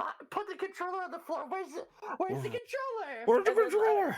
Someone's like, science, baby. Science. That's the modernized era. And he's like, no! Technology! I like it better that if you actually switch the actual vibration on, because a lot of people turn it off, but if you switch it on, he actually says, yes, I still got it. He's like actually happy about it. Yeah. So it's so cool. I love that he's excited that it's still a thing, you know? So hyped. Like, they didn't need to do no, that, but they did it. They did it. It is so good. So good. And that's one franchise. Gears of War. I have a very specific tie to in my heart because when the 360 was coming out, my father got it. And obviously my mom, like, my parents were totally okay with me seeing like blood and gore, but just not too much. Gears of War does all of that. It's a video game. So it got to the point where we just saw it as a game, and I would play with my father's friends, kick their butts, mind you, as a 5-year-old. Like it was just so much fun. Like the lore, the story, the brutality, the brotherhood, the music. Oh my god, so good, so good. I am a huge sympathizer for movie and video game music, especially like because that's what it was going for. It was going for a more movie cinematic experience. So those games were great. They kind of fell off a little bit in my opinion in towards the later stuff, but I'm really excited to play the prequel nowadays when that comes out. That's gonna be cool. That'd be cool. I can't wait to see that. Oh, it's gonna be so tight. I cannot wait. I'm so hyped, and I can't wait to play PvP again. It's gonna be wonderful. Me too, me too. The third franchise would have to be Destiny. A lot of people definitely roll their eyes over Destiny, but I don't blame them. Bungie has kind of treated that game completely in a weird way over time. Like I love Halo to death, but I really gripped with Destiny because it was a time where I got to play with all of my friends. I got to enjoy an open world experience fighting monsters, pulling a cool weapon that my one friend had been trying to grind for hours, but I pulled it my first time. Like, I loved that experience, and we were like, you guys want to go take out an alien, like, king? Yeah, why not? Yeah, let's go take him out and see if we can get the weekly, like, weapon pull. That's why I loved World of Warcraft a lot. Is because those exciting moments of finally overcoming a boss and grinding with your friends, with your builds and your different unique styles, looks, and appearances, those sorts of things are what really excite me as a gamer. Like, you're going in there as you. You're you, with your build, your mindset, your appearance, all of it. And you're destroying this giant thing who's opposing your entire, like, lifeline. Like, they're going against your friends, your in-game comrades. So you want to take them down. You want to have the biggest and best equipment that you have grinded with your friends to get and take that bitch down. That is why I love Destiny so much. And Destiny nowadays is like that, but it definitely fell off from the feel that I had in the past, because I played Destiny 1. I'm a bit of a veteran when it comes to it, but even D2 nowadays, it just doesn't live up to the same. Now, for my all-time favorite franchise ever, which is also kind of going downhill, so I'm very skeptical about the new game, Borderlands. Oh yeah, that's a good franchise. The amount of time that I have spent on the first and second game is almost criminal. I've spent like easily years of playtime in that franchise. Like, Borderlands 2 is currently the one game I own on every console ever. Wow. Practically. Like I've bought it over and over again just because I love it so much. So I am a bit of a rabid fan when it comes to it. I'm not a fan of like the movie stuff, like all that controversial stuff that happened. It was very but Borderlands was also that same experience where, like, oh cool, you pulled a gun, like that was really sick and really cool, and we'll dupe it, we'll do a duplication glitch so you can have it too. Like, little ins and outs. It got so bad that when we would explore a lot of the different bosses and weapons and stuff, that we were quite looking at like coded weapons to see what dropped with what stocks to get, what like, sights to get, the best things for the best parts for the best guns. And we would grind and farm all day, all night, and just bullshit and talk. That was with my friends, that was with my brothers. Like, Borderlands will have a place during summer, winter, fall, it doesn't matter. I love it all. Like, huge series for me. But yeah, sorry, that was a very loaded answer. No, go for it. No, I like it. Like go for it. It's been a while since I've actually interviewed like a gamer. Like, don't get me wrong, I love every single person who's been on my show. All the people come on the show. But sometimes I interview people who are like artists, which is totally good. It's totally fine. But then I'll ask them what their favorite game is, and they'll be like, oh yeah, like Animal Crossing, or Kingdom Hearts, or Final Fantasy. Great answers. Another one. 100. Like, great answers to all of these. But then when I find someone who's actually a gamer, who's like, I like it because this, and this, and this, and I have history. This means a lot to me. I love this kind of stuff. It's just it's really good. I love seeing people's passions and how interested they are to talk about those passions. You know, I just love hearing it. That's my guilty pleasure. It's just hearing people's gush about the things they like. I love that. It's so nice. So cool. Kingdom Hearts is also one of those games. Like, I literally skipped prom to play the remix to beat Lingering Will and 100% Kingdom Hearts 2. Like, I was like, oh, I love that. It's so funny because like oh yeah, no, I could have gone to prom, but Kingdom Hearts stuff. Kingdom Hearts and a large pizza. It's pretty hard to beat. You can't beat that. You can't beat that. No, 100%. They ain't so true awesome. gamers. They're true gamers. I'm just saying. Like, I just love when people God. talk about video games. It's so good. So good. Yeah. It's Actually, so good. it's funny because like I watched my brother play Kingdom Hearts a little bit, but I actually never played it. So I actually was thinking about doing a stream of playing all 3 of them. Just kind of just try it out, you know. I know, right? Like it seems like it would be up my alley too. It seems like it would be my jam. Oh, So if you ever want a companion to like chill there and like watch you play it, I would love that. I love Kingdom Hearts. Like, I'll let you know. I was thinking about picking it up. yeah, worth it. 100%. Cool. We'll do. I'll reach out to you on that because like I Oh don't my know. gosh. I know a little bit of the story, but it's Kingdom Hearts story. So Can I gush about one more game series? real yes, quick? you can gush about it. You can gush I about it. I cannot believe that I forgot about it, but because we're talking about Square Enix, I don't know Oh. how in the world I could have forgotten about it, but Final Fantasy, and specifically Final Fantasy VII, Ooh. I played that Knew it. game religiously when I first got it as a kid. Like, religiously. I actually just replayed the remake recently again, and I love it so much. It's like the music, the combat, like the Cloud, the sexiness of the ladies and Cautious and Cloud and the environment, and like, oh my god, like Oh. Final Fantasy VII. So I can talk about it's like Metal Gear. I can talk about it for hours, but I just Same, wanted same. to stop myself there because I will. No, it's a good game. It's a good game series. 100%. I definitely can see that. Oh, Do you like yeah. the remakes? They're good. I can definitely see why people would have complaints about them. They can drag on just a little bit in some areas, but they're visually beautiful. The music is so hot, and so good. the graphics are amazing. I like them. I think they're worth it. Nice. Agreed. 100%. Yeah. Cool. Awesome. Well, we got another spin from Pasta. Getting the pasta spin. We get another spin going for you guys. All the good stuff. I love how ID was like, knew it. There you go. Alright, we talked a little bit about this, and Viku has another spin, so we'll do that afterwards. But we talked a little bit about this, but we didn't actually get too much of your anime taste. Ooh, that's a good point. Okay, well, kind of growing up to go with sort of like the video game side, like with Borderlands, I always kept track of voice actors too. So, in doing so, I've always managed to pick apart like little individual voice actors between games and who they got for their teams and stuff. Specifically, like Christopher Sabat and a bunch of other people, and Shad Sebo who did like Dragon Ball. And I totally blame Dragon Ball for this because I've watched the Boo saga in a way just little tidbits when I was just the tiniest, like I was like maybe 4 or something. And I remember way back when just watching a little bit of the Boo saga around that time for Toonami, and I like fell in love instantly. I played Budokai Tenkaichi, I played Budokai, the normal games 1, 2, and 3.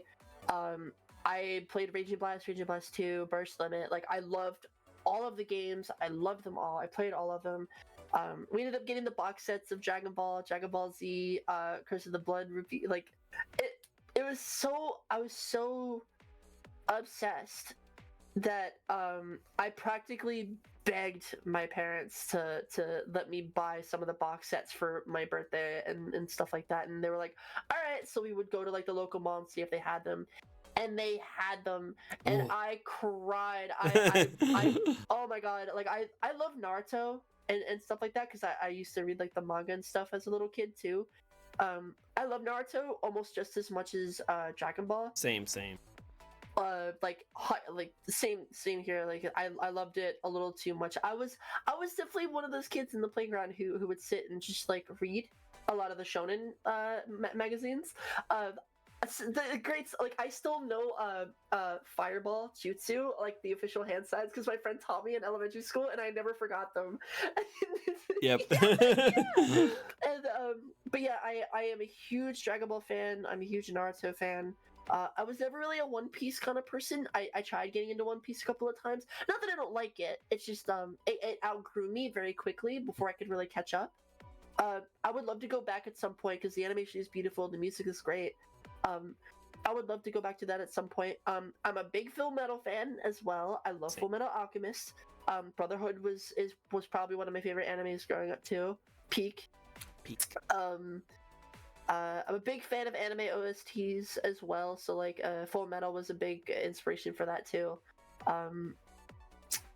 There's a bunch of different things.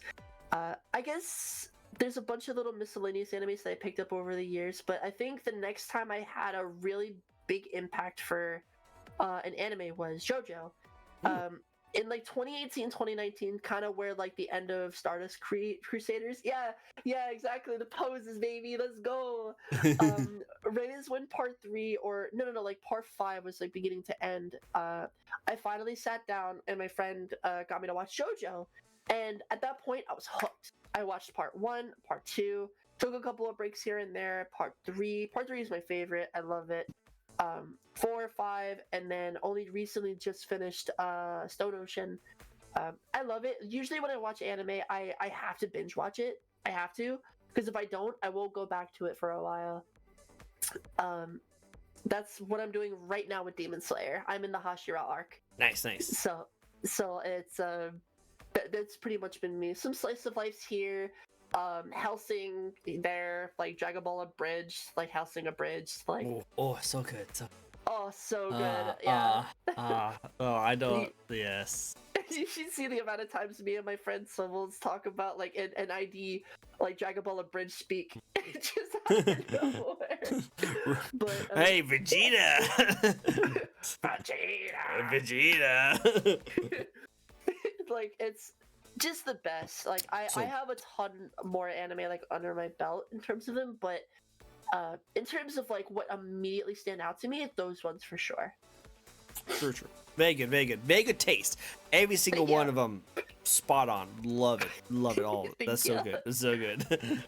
That's so cool. I just seeing people like your interest in that kind of stuff. The history behind it is so cool. But that also is all the taste that I like about that. The only thing else I would add on that's like, say I'm like super similar to everything you just said, 100%. Yeah. But also I'll add on my side is that I love romance anime. I love just romance stuff like that. And some of my favorite ones are like Love is War, We Never Learn, like those kind of stuff. I always love those kind of stuff. But I'm a hopeless romantic, so I just love those kind of stuff. So when I see it anime version, so good. So yeah, it gives you that feel. Like it feels. I like watching really silly, goofy anime. So like Komi Can't Communicate. Oh, that's a good one. It's goofy, silly, and romantic, and it's like, oh, it's so cute. It's so cute. It's so adorable. I love it. It's so good. Yeah. It's so good. It's so good. I love it. It gives you that like, oh, they got together. Oh, they touched the hands. Oh my god. You know, it's so good. It's so good. I get super squeamish on that so much. Yeah. Alright, so next question for you. This might be a controversial question, okay? So be ready to ask a really super difficult question. Romance animes that are so sweet but also funny. Oh, I love those. Those are the best. Hey, ready for the controversial question? I knew this was gonna happen. What is your favorite pizza toppings? You might lose my friendship if you answer this certain way. Okay. Interesting. If I'm such a void. I eat everything. Like I'm an like I can put away food. Like ID, he knows.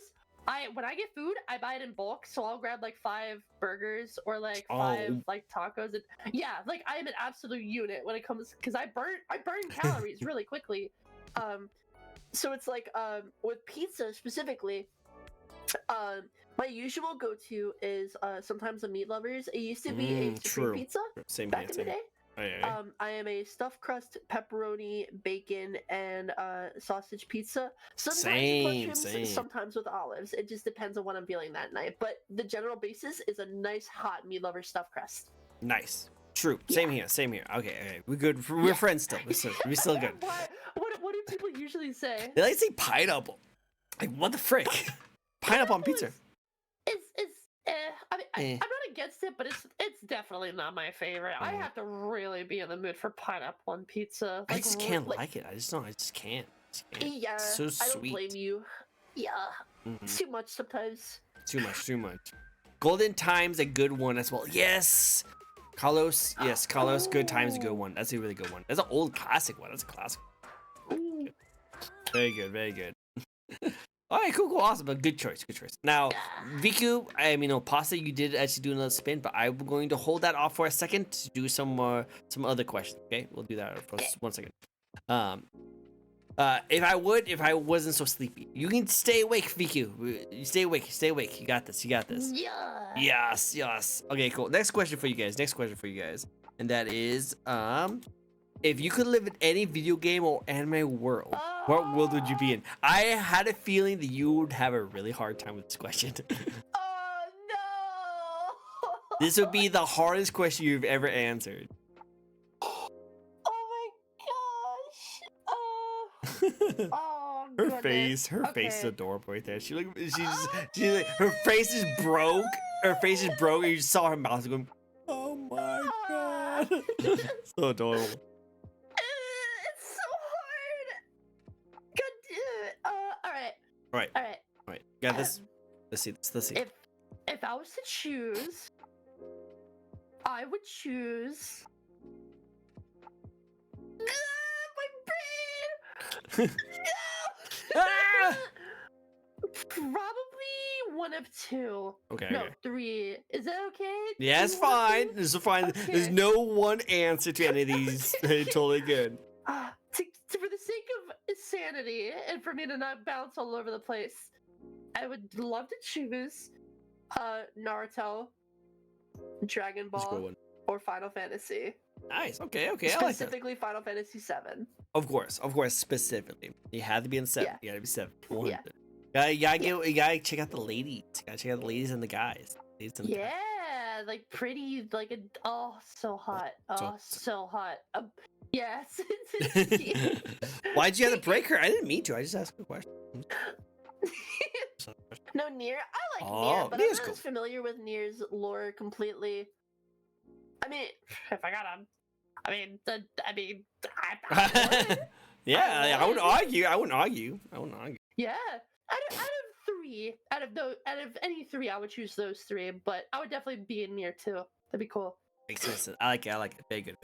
Cool. Yeah. Next question for you, and that is another quick question for you. That is, if you could collab with anyone, no matter how big or small they are, who would you like to collab with? Okay, this is interesting. My obvious answer would be Zentrea for sure. True. But if I was going to choose like other VTubers in terms of like hanging out or like in their Hi, Leafy. hi. Hi. Good to see you. It's really hard to choose, honestly. It's like I would love to do one with Lord Aethelstan. He is a very funny, very awesome VTuber. You know Nyanners, right? Yeah, I don't name yours. Nyanners, her boyfriend, Lord Aethelstan, is one of the funniest dudes I have ever seen stream. Like, I would adore to stream with him. He would be a god tier collab, I feel. The Booth Booth Pack, best song I ever. agree. True. My gosh. He's also a producer for music too, so he makes really good tunes. Lord Aethelstan, Zentrea being number 1, Aethel for 2, and for number 3, it's such a hard choice. It's such a hard choice. There's so many. My instant thought is like Shy Lily, but I would love to like have a collab with like Mel or something, like Project Melody. That'd be cool. That would be. You really guys, cool. you guys would hit it off. I feel like you guys are very similar. I would love to just have an afternoon where I pick her brain about like a lot of different things that she like has done in her work and how she has developed herself as a VTuber and as a content creator and as an adult artist. I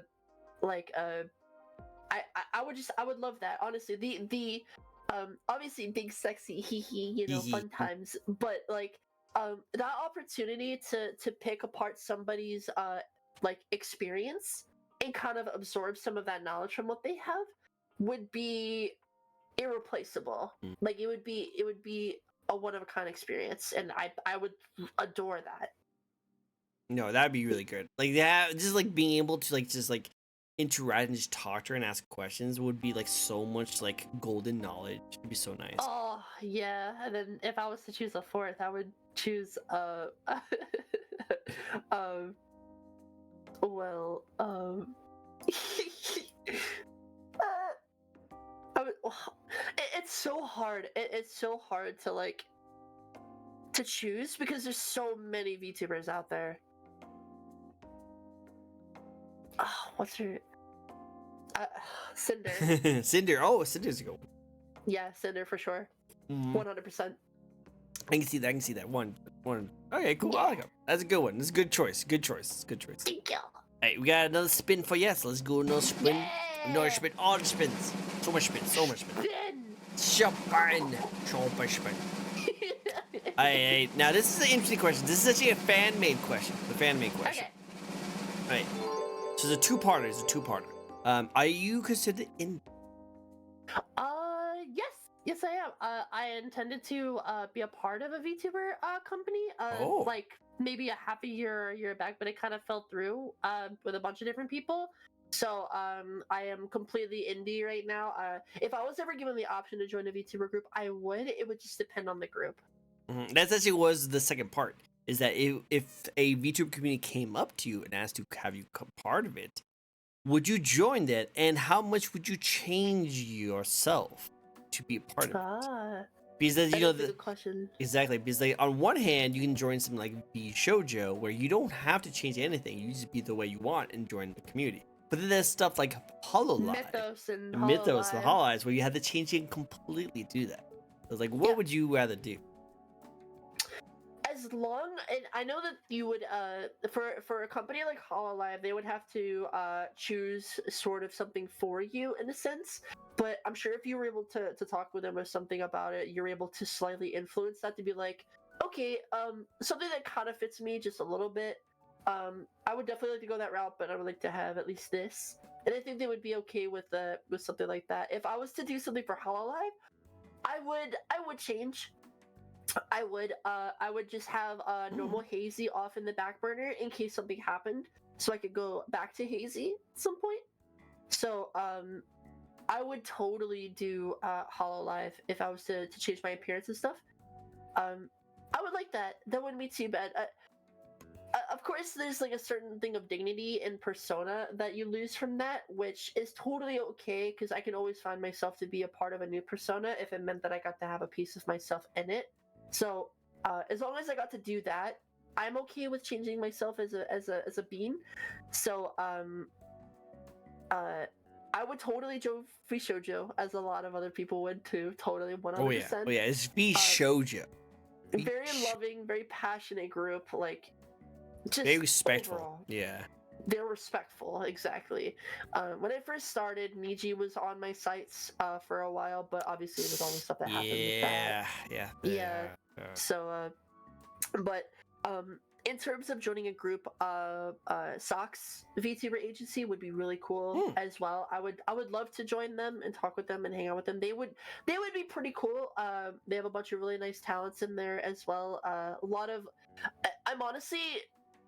I'm totally okay with joining an organization and even changing myself a little bit if it meant that I had that feeling of community and like camaraderie.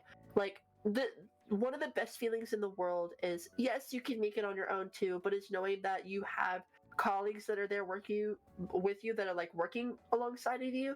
So it's like a rival dynamic. They're doing great stuff and that pushes you to want to do better, and what you do pushes them to do better, and so on and so forth. And I think that is one of the best reasons why joining a company is like ideal, because not only could you improve number wise, sure, whatever, but you could really improve as an entertainer, as a business person, and really work hard to get what you want out of being a creator. Mm-hmm. No, you can definitely do that, and that's why like it's a really interesting question to ask. Because some people like, I want to be independent, I want to be freelance, which is totally fine. There's nothing wrong with that. But if you did get into a group, especially a group that actually works with you, helps you out, and stuff like that, it kind of just actually helps you just grow as a content creator, and it helps you give you all the resources that helps you thrive. So it's not super bad. It just depends on where you go to.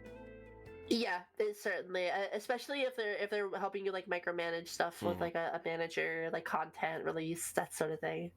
You'd be surprised. There's a lot of people who were into a company and then kind of ran away and did their own individual stuff, and they learned a lot of the stuff from the company, and now transfers that into their own content, that means they learned a lot. Yeah, That's really good. that's me right now. That my first year of VTubing was a little bit of that, yeah, and a little bit in the second year too. So this whole next year of VTubing, unless I get offered something, it's just gonna be completely indie, Which is and nice. yeah, I'm excited to see where it takes me. Yeah. Yeah, I like that. I like that. Well, can't wait to see what the hazy does. We'll see what's next. We'll see what happens. We'll see what happens. Speaking of which, this actually leans really well into the next question. What is next? What is something you'd like to accomplish next for your goals? Well, I definitely feel like my content right now has stagnated a little bit. It feels like a lot of my work has kind of just evened out a little because I had recently taken on a part-time job to kind of help pay for not only just living expenses, but for the re-debut as well as art commissions and stuff as well.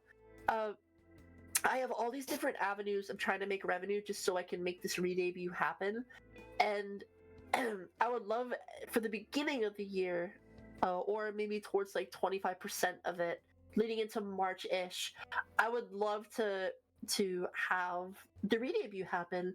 My goal is to finally have an established brand, and granted, I have a brand, a look, like my hair, my tattoos, my appearance, but I draw myself in so many different ways. I draw myself in so many different spots, and people always ask for refs, and it's really hard to really give them something to latch onto when I have so many different things. And it's one thing to have a bunch of different outfits as a VTuber and all these different looks as well, but usually you would have that after you would establish some sort of branding.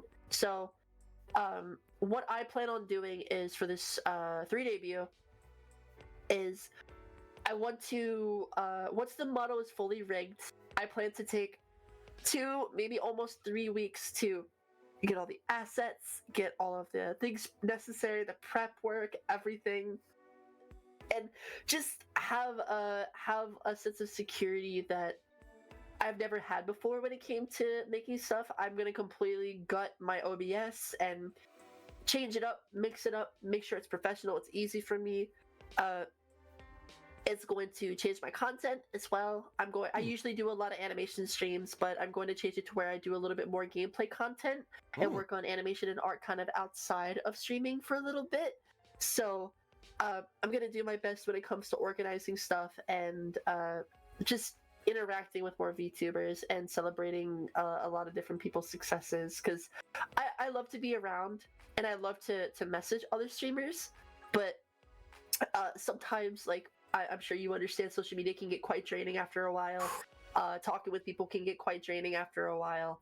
So my goal this year is to be a lot more attentive to other people, focus a lot more on other people's like times, and just have fun with it, dude. Have a blast.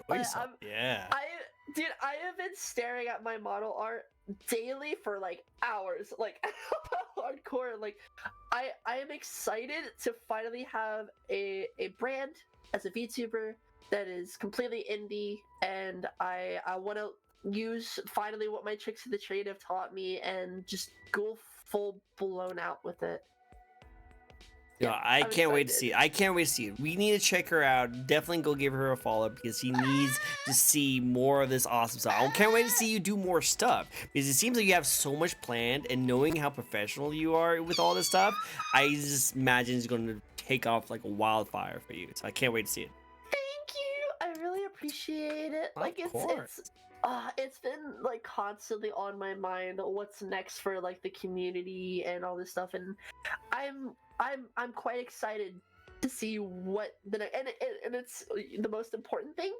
It's mine. Yes, exactly. It's mine, and I can make content and affect it, alter it, do whatever I want with it because it is mine. It is yours, and you have the freedom to do it. So I love it. I love it. Keep up the good work. You have a bright future. Bright future. Be so cool.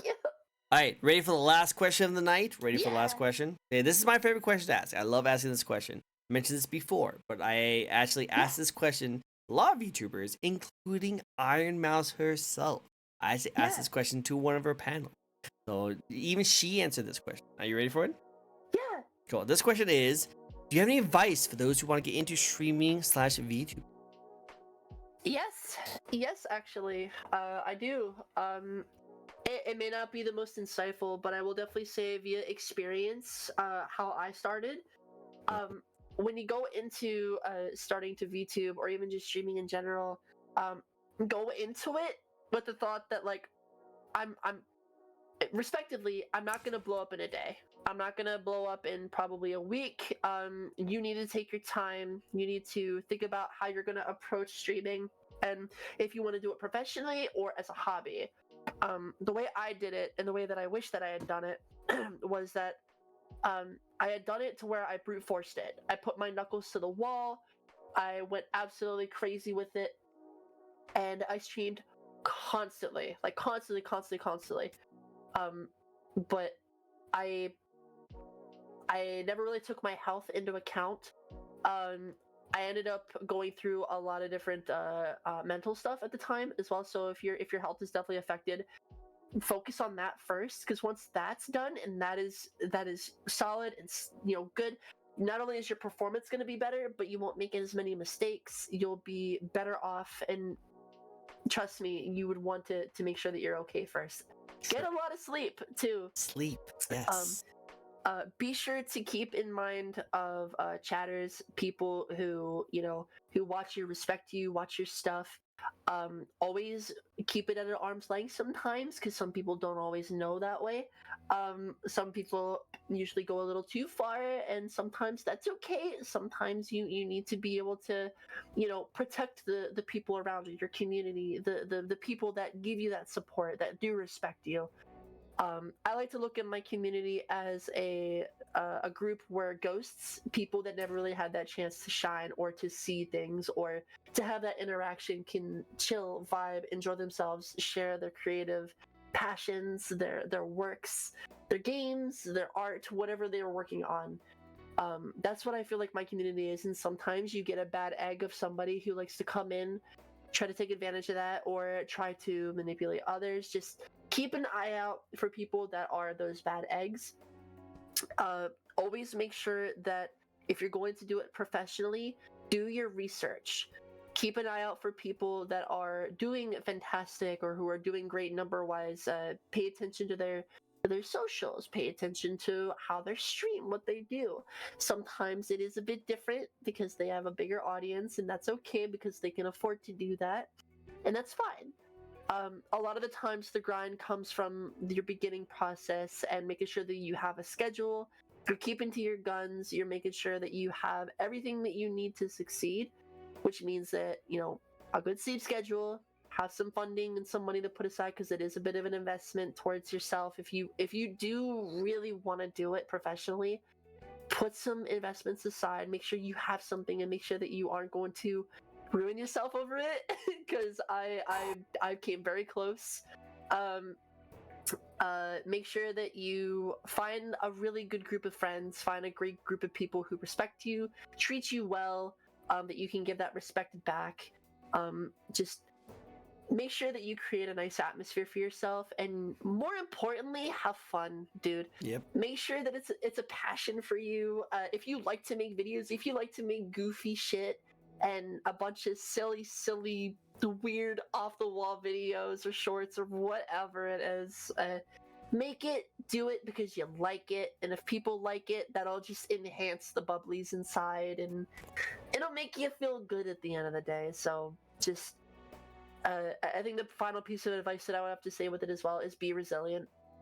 It's a lot of people get lucky. A lot of people also take advantage of that luck and are able to make great success out of it very quickly. It's just all depends. Branch out, even if you're afraid to. Use other platforms for yourself. Use them. That's why they're there. Learn those platforms. You don't have to be masters at them. Just learn them enough to where you can get a stable ground for them, and that you're able to, be at least somewhat relevant in that space or enough that you can make it a part of your routine. Make it a part of your schedule. Like do 3 posts a day, or sometimes even 2. Make sure to let people know you're doing things. Make sure you learn how to talk to people on these platforms, because some platforms, when you make tweets or you make posts or anywhere, sometimes their algorithms are different, so you have to make things a little different. Just remember to be resilient, because sometimes it will take a while. Sometimes it will take quite a long time. And some of the most famous streamers out there don't have big expensive models. They have PNGs. They have like a simple background. They have all this different stuff, and people like them because they're entertaining, because their personality is great. They interact with chat. They have great things to talk about with their life, and that is honestly all you need, as long as you're giving it your all. So don't give up. Keep at it. Keep kicking ass. Keep taking names. Yeah.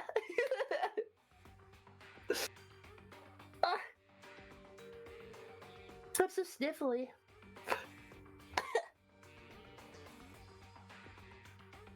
Oh man, I cracked the hell out of my back. Are you okay? You good? I went, oh yeah, dude, it felt awesome. Oh, that's awesome. I was like, oh yeah, that's a good one. So watch out one day. It's gonna be Yeah. so good.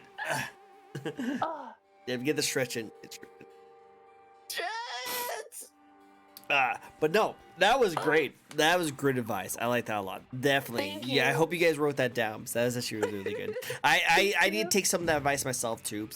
I need to take care of myself mentally too. But I do like that idea of like, have fun, enjoy yourself. If you're having fun with it, just like find the people who also enjoy it too. And then if you find them enjoying it too, then they'll love whatever you make. And if you don't, then as long as you're having fun, then this doesn't matter. Just have fun. Enjoy yourself. Exactly. Numbers and numbers, and sure, you need them to grow, but those numbers will come in time with casual experience and success, that you yourself are having a good time, because people can tell when you're not having a good time. People can tell when you're feeling stressed, and just enjoy yourself. Enjoy yourself. People will have fun with you. Exactly. You guys all enjoy it. You guys will like it. Yeah. That'd be so good. All right, well, that's all the questions I have for you. Thank you so much for answering every single one of them. Thank you. Yeah. That was awesome. It was really great. I had a great time. That was really fun. Thank you. I did too. I love this. Any means of like being able to gush about like just all of this is an absolute pleasure, and it was awesome getting to meet you for real. Like you've been an absolute baller of a person, and I gotta tell you, I love it. It's been so much fun meeting another like gamer. Right? It's so much fun. Just like we have so much in common. I just love just gushing about things. It's just so much fun. It's just so much fun. It's so much fun. I love it. That was great. That was good. Awesome. Well, hey guys. Stay tuned. You guys can actually ask any more questions you might have. You guys have more questions for her, definitely go answer it. She will definitely go answer it. If you guys have more spins, definitely go do some spins. If you guys have some more spins you want to cut, we definitely do that. Cool. And then of course, I always like to give this opportunity for my guest. Do you have someone we'd like to raid? Oh, that is a good question. I always give the first opportunity for my guests. Always. Did you wake up on the wrong side of the bed? Never. No. But while you do that, I'm going to also get the spin going. We only have a couple more questions left. Okay. So which one will be the final question? Well, Oh, this is one of my newer questions. A fan made this question. I'm pretty sure I already know the answer, but who is or are your Ushi?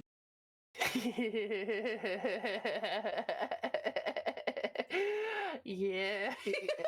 I think we know who this is. We think we all know it. Yeah. A certain robotic red dragon. Yeah, just a little bit. Just a little bit. Yep. Yeah. I am a big Zentrea fan, 100%. Some of my friends are my Oshis as well. Big inspiration. I've been really getting into like Chibidoki and a lot of her work. I oh my gosh, I love her gremlin, like Gremlin. everything. Yeah. It's so funny. But yeah, Zentrea 100%. Nice. It's a good choice. That's really Yeah. I like that. Cool. Any more last minute questions? Any last minute questions before we wrap this up? thank you again also so much for coming on the show. I thank you so much for sticking through with us. I really appreciate seeing every single one of you. My fans from my community, and of course your fans from your community. I love the mixed match. That was really good. I love seeing some familiar faces and faces we have not seen in a while. Thank you so much for coming by. Go. I also have a friend Raycall who I would love to raid into. Awesome. We'll get this rated up stuff very good. Stay tuned for all the way to the end. Do not leave yet. We guys want to see you guys go and check out some amazing people, so definitely do it. Hat or no hat? We'll keep that. I like hat. You like hat? You like hat? I like hat too. Yeah, hat cool. Hat too, right? It's a game crowd. Got it. When is she fixing the head dent? You have a head dent? No. Oh my gosh. Okay. After stream, I have to send you a short of mine because, like, there's a running joke in my community. They're like, "Oh, Hazy and her head dent." I was like, "I don't have a head dent." No. Oh, I see what you're talking about though. It's kind of like a little dip. That's your hair. That's your hair. That's my hair. My best buddy started it. This is actually why I wear a hat, by the way. Oh really? Yeah, because you don't get the head dent if you have a hat on. Because the pressure doesn't go into that; it goes into the hat. It protects you. And as you can see on my head, it actually goes on the side of my head, so it doesn't go on top. So like I purposely wear a hat all the time for my streams because of that thing. So well, also looking ballin'. Looking ballin'. Well, yeah, 100. Cool. Yeah. Cool. Awesome. Okay, guys. Well, let's go get this race set up and good. But again, thank you guys so much for joining in. You guys all freaking amazing. Let us give one final shout out to the lovely, amazing Hazy over here. Definitely go. Oh, no. Actually, I gave her a shout out too. Very cool. It's okay. Hold on. She's also really cool. Give her that. You want to say? I don't think it will let me do another one like this. So let's find out. Usually, it won't let me do one after a couple. Yeah, I have to wait 2 minutes. Well, I have a. That's okay. I can go around this. There you go. There we go. Check it out. She was playing Parasocial. Ooh, nice horror game. Yeah, it was great. I really like that. I love those stuffs. They're so good. Oh no, I love that. So good. Cool. Go give her a follow. She definitely deserves it. Give Ray calls sounds. Definitely give her a follow too. But until then, thank you guys so much for joining in. You guys all freaking amazing. Love seeing you guys. Definitely will give her amazing follow, but she definitely deserves it. But until then, I hope you guys all have yourself a really nice day. Don't leave Discord yet, okay? Okay. Awesome. All right, I'll see you guys later. Bye-bye, everyone. Bye-bye. Get ready for the raid. Don't leave yet. Get ready for the raid, okay? Yeah. Right. Bye-bye, everyone. Bye-bye. Oh man, that was a long stream. Oh man, I love doing these VTuber interviews. That's so much fun. Man. Wait, what? Wait, that's weird. This looks different than before. Wait, what? That's not supposed to happen. Oh no, that's not good.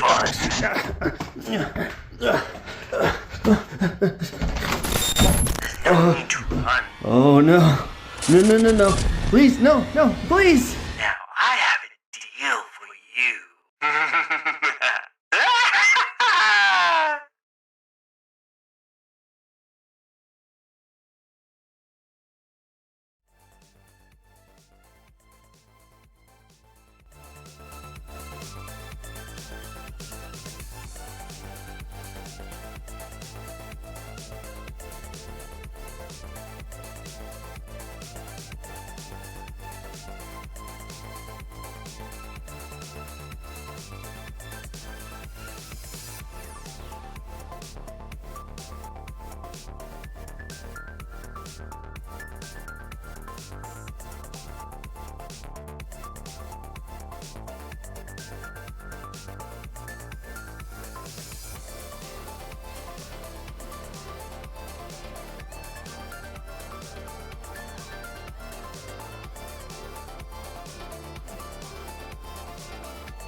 Fuck is chosen.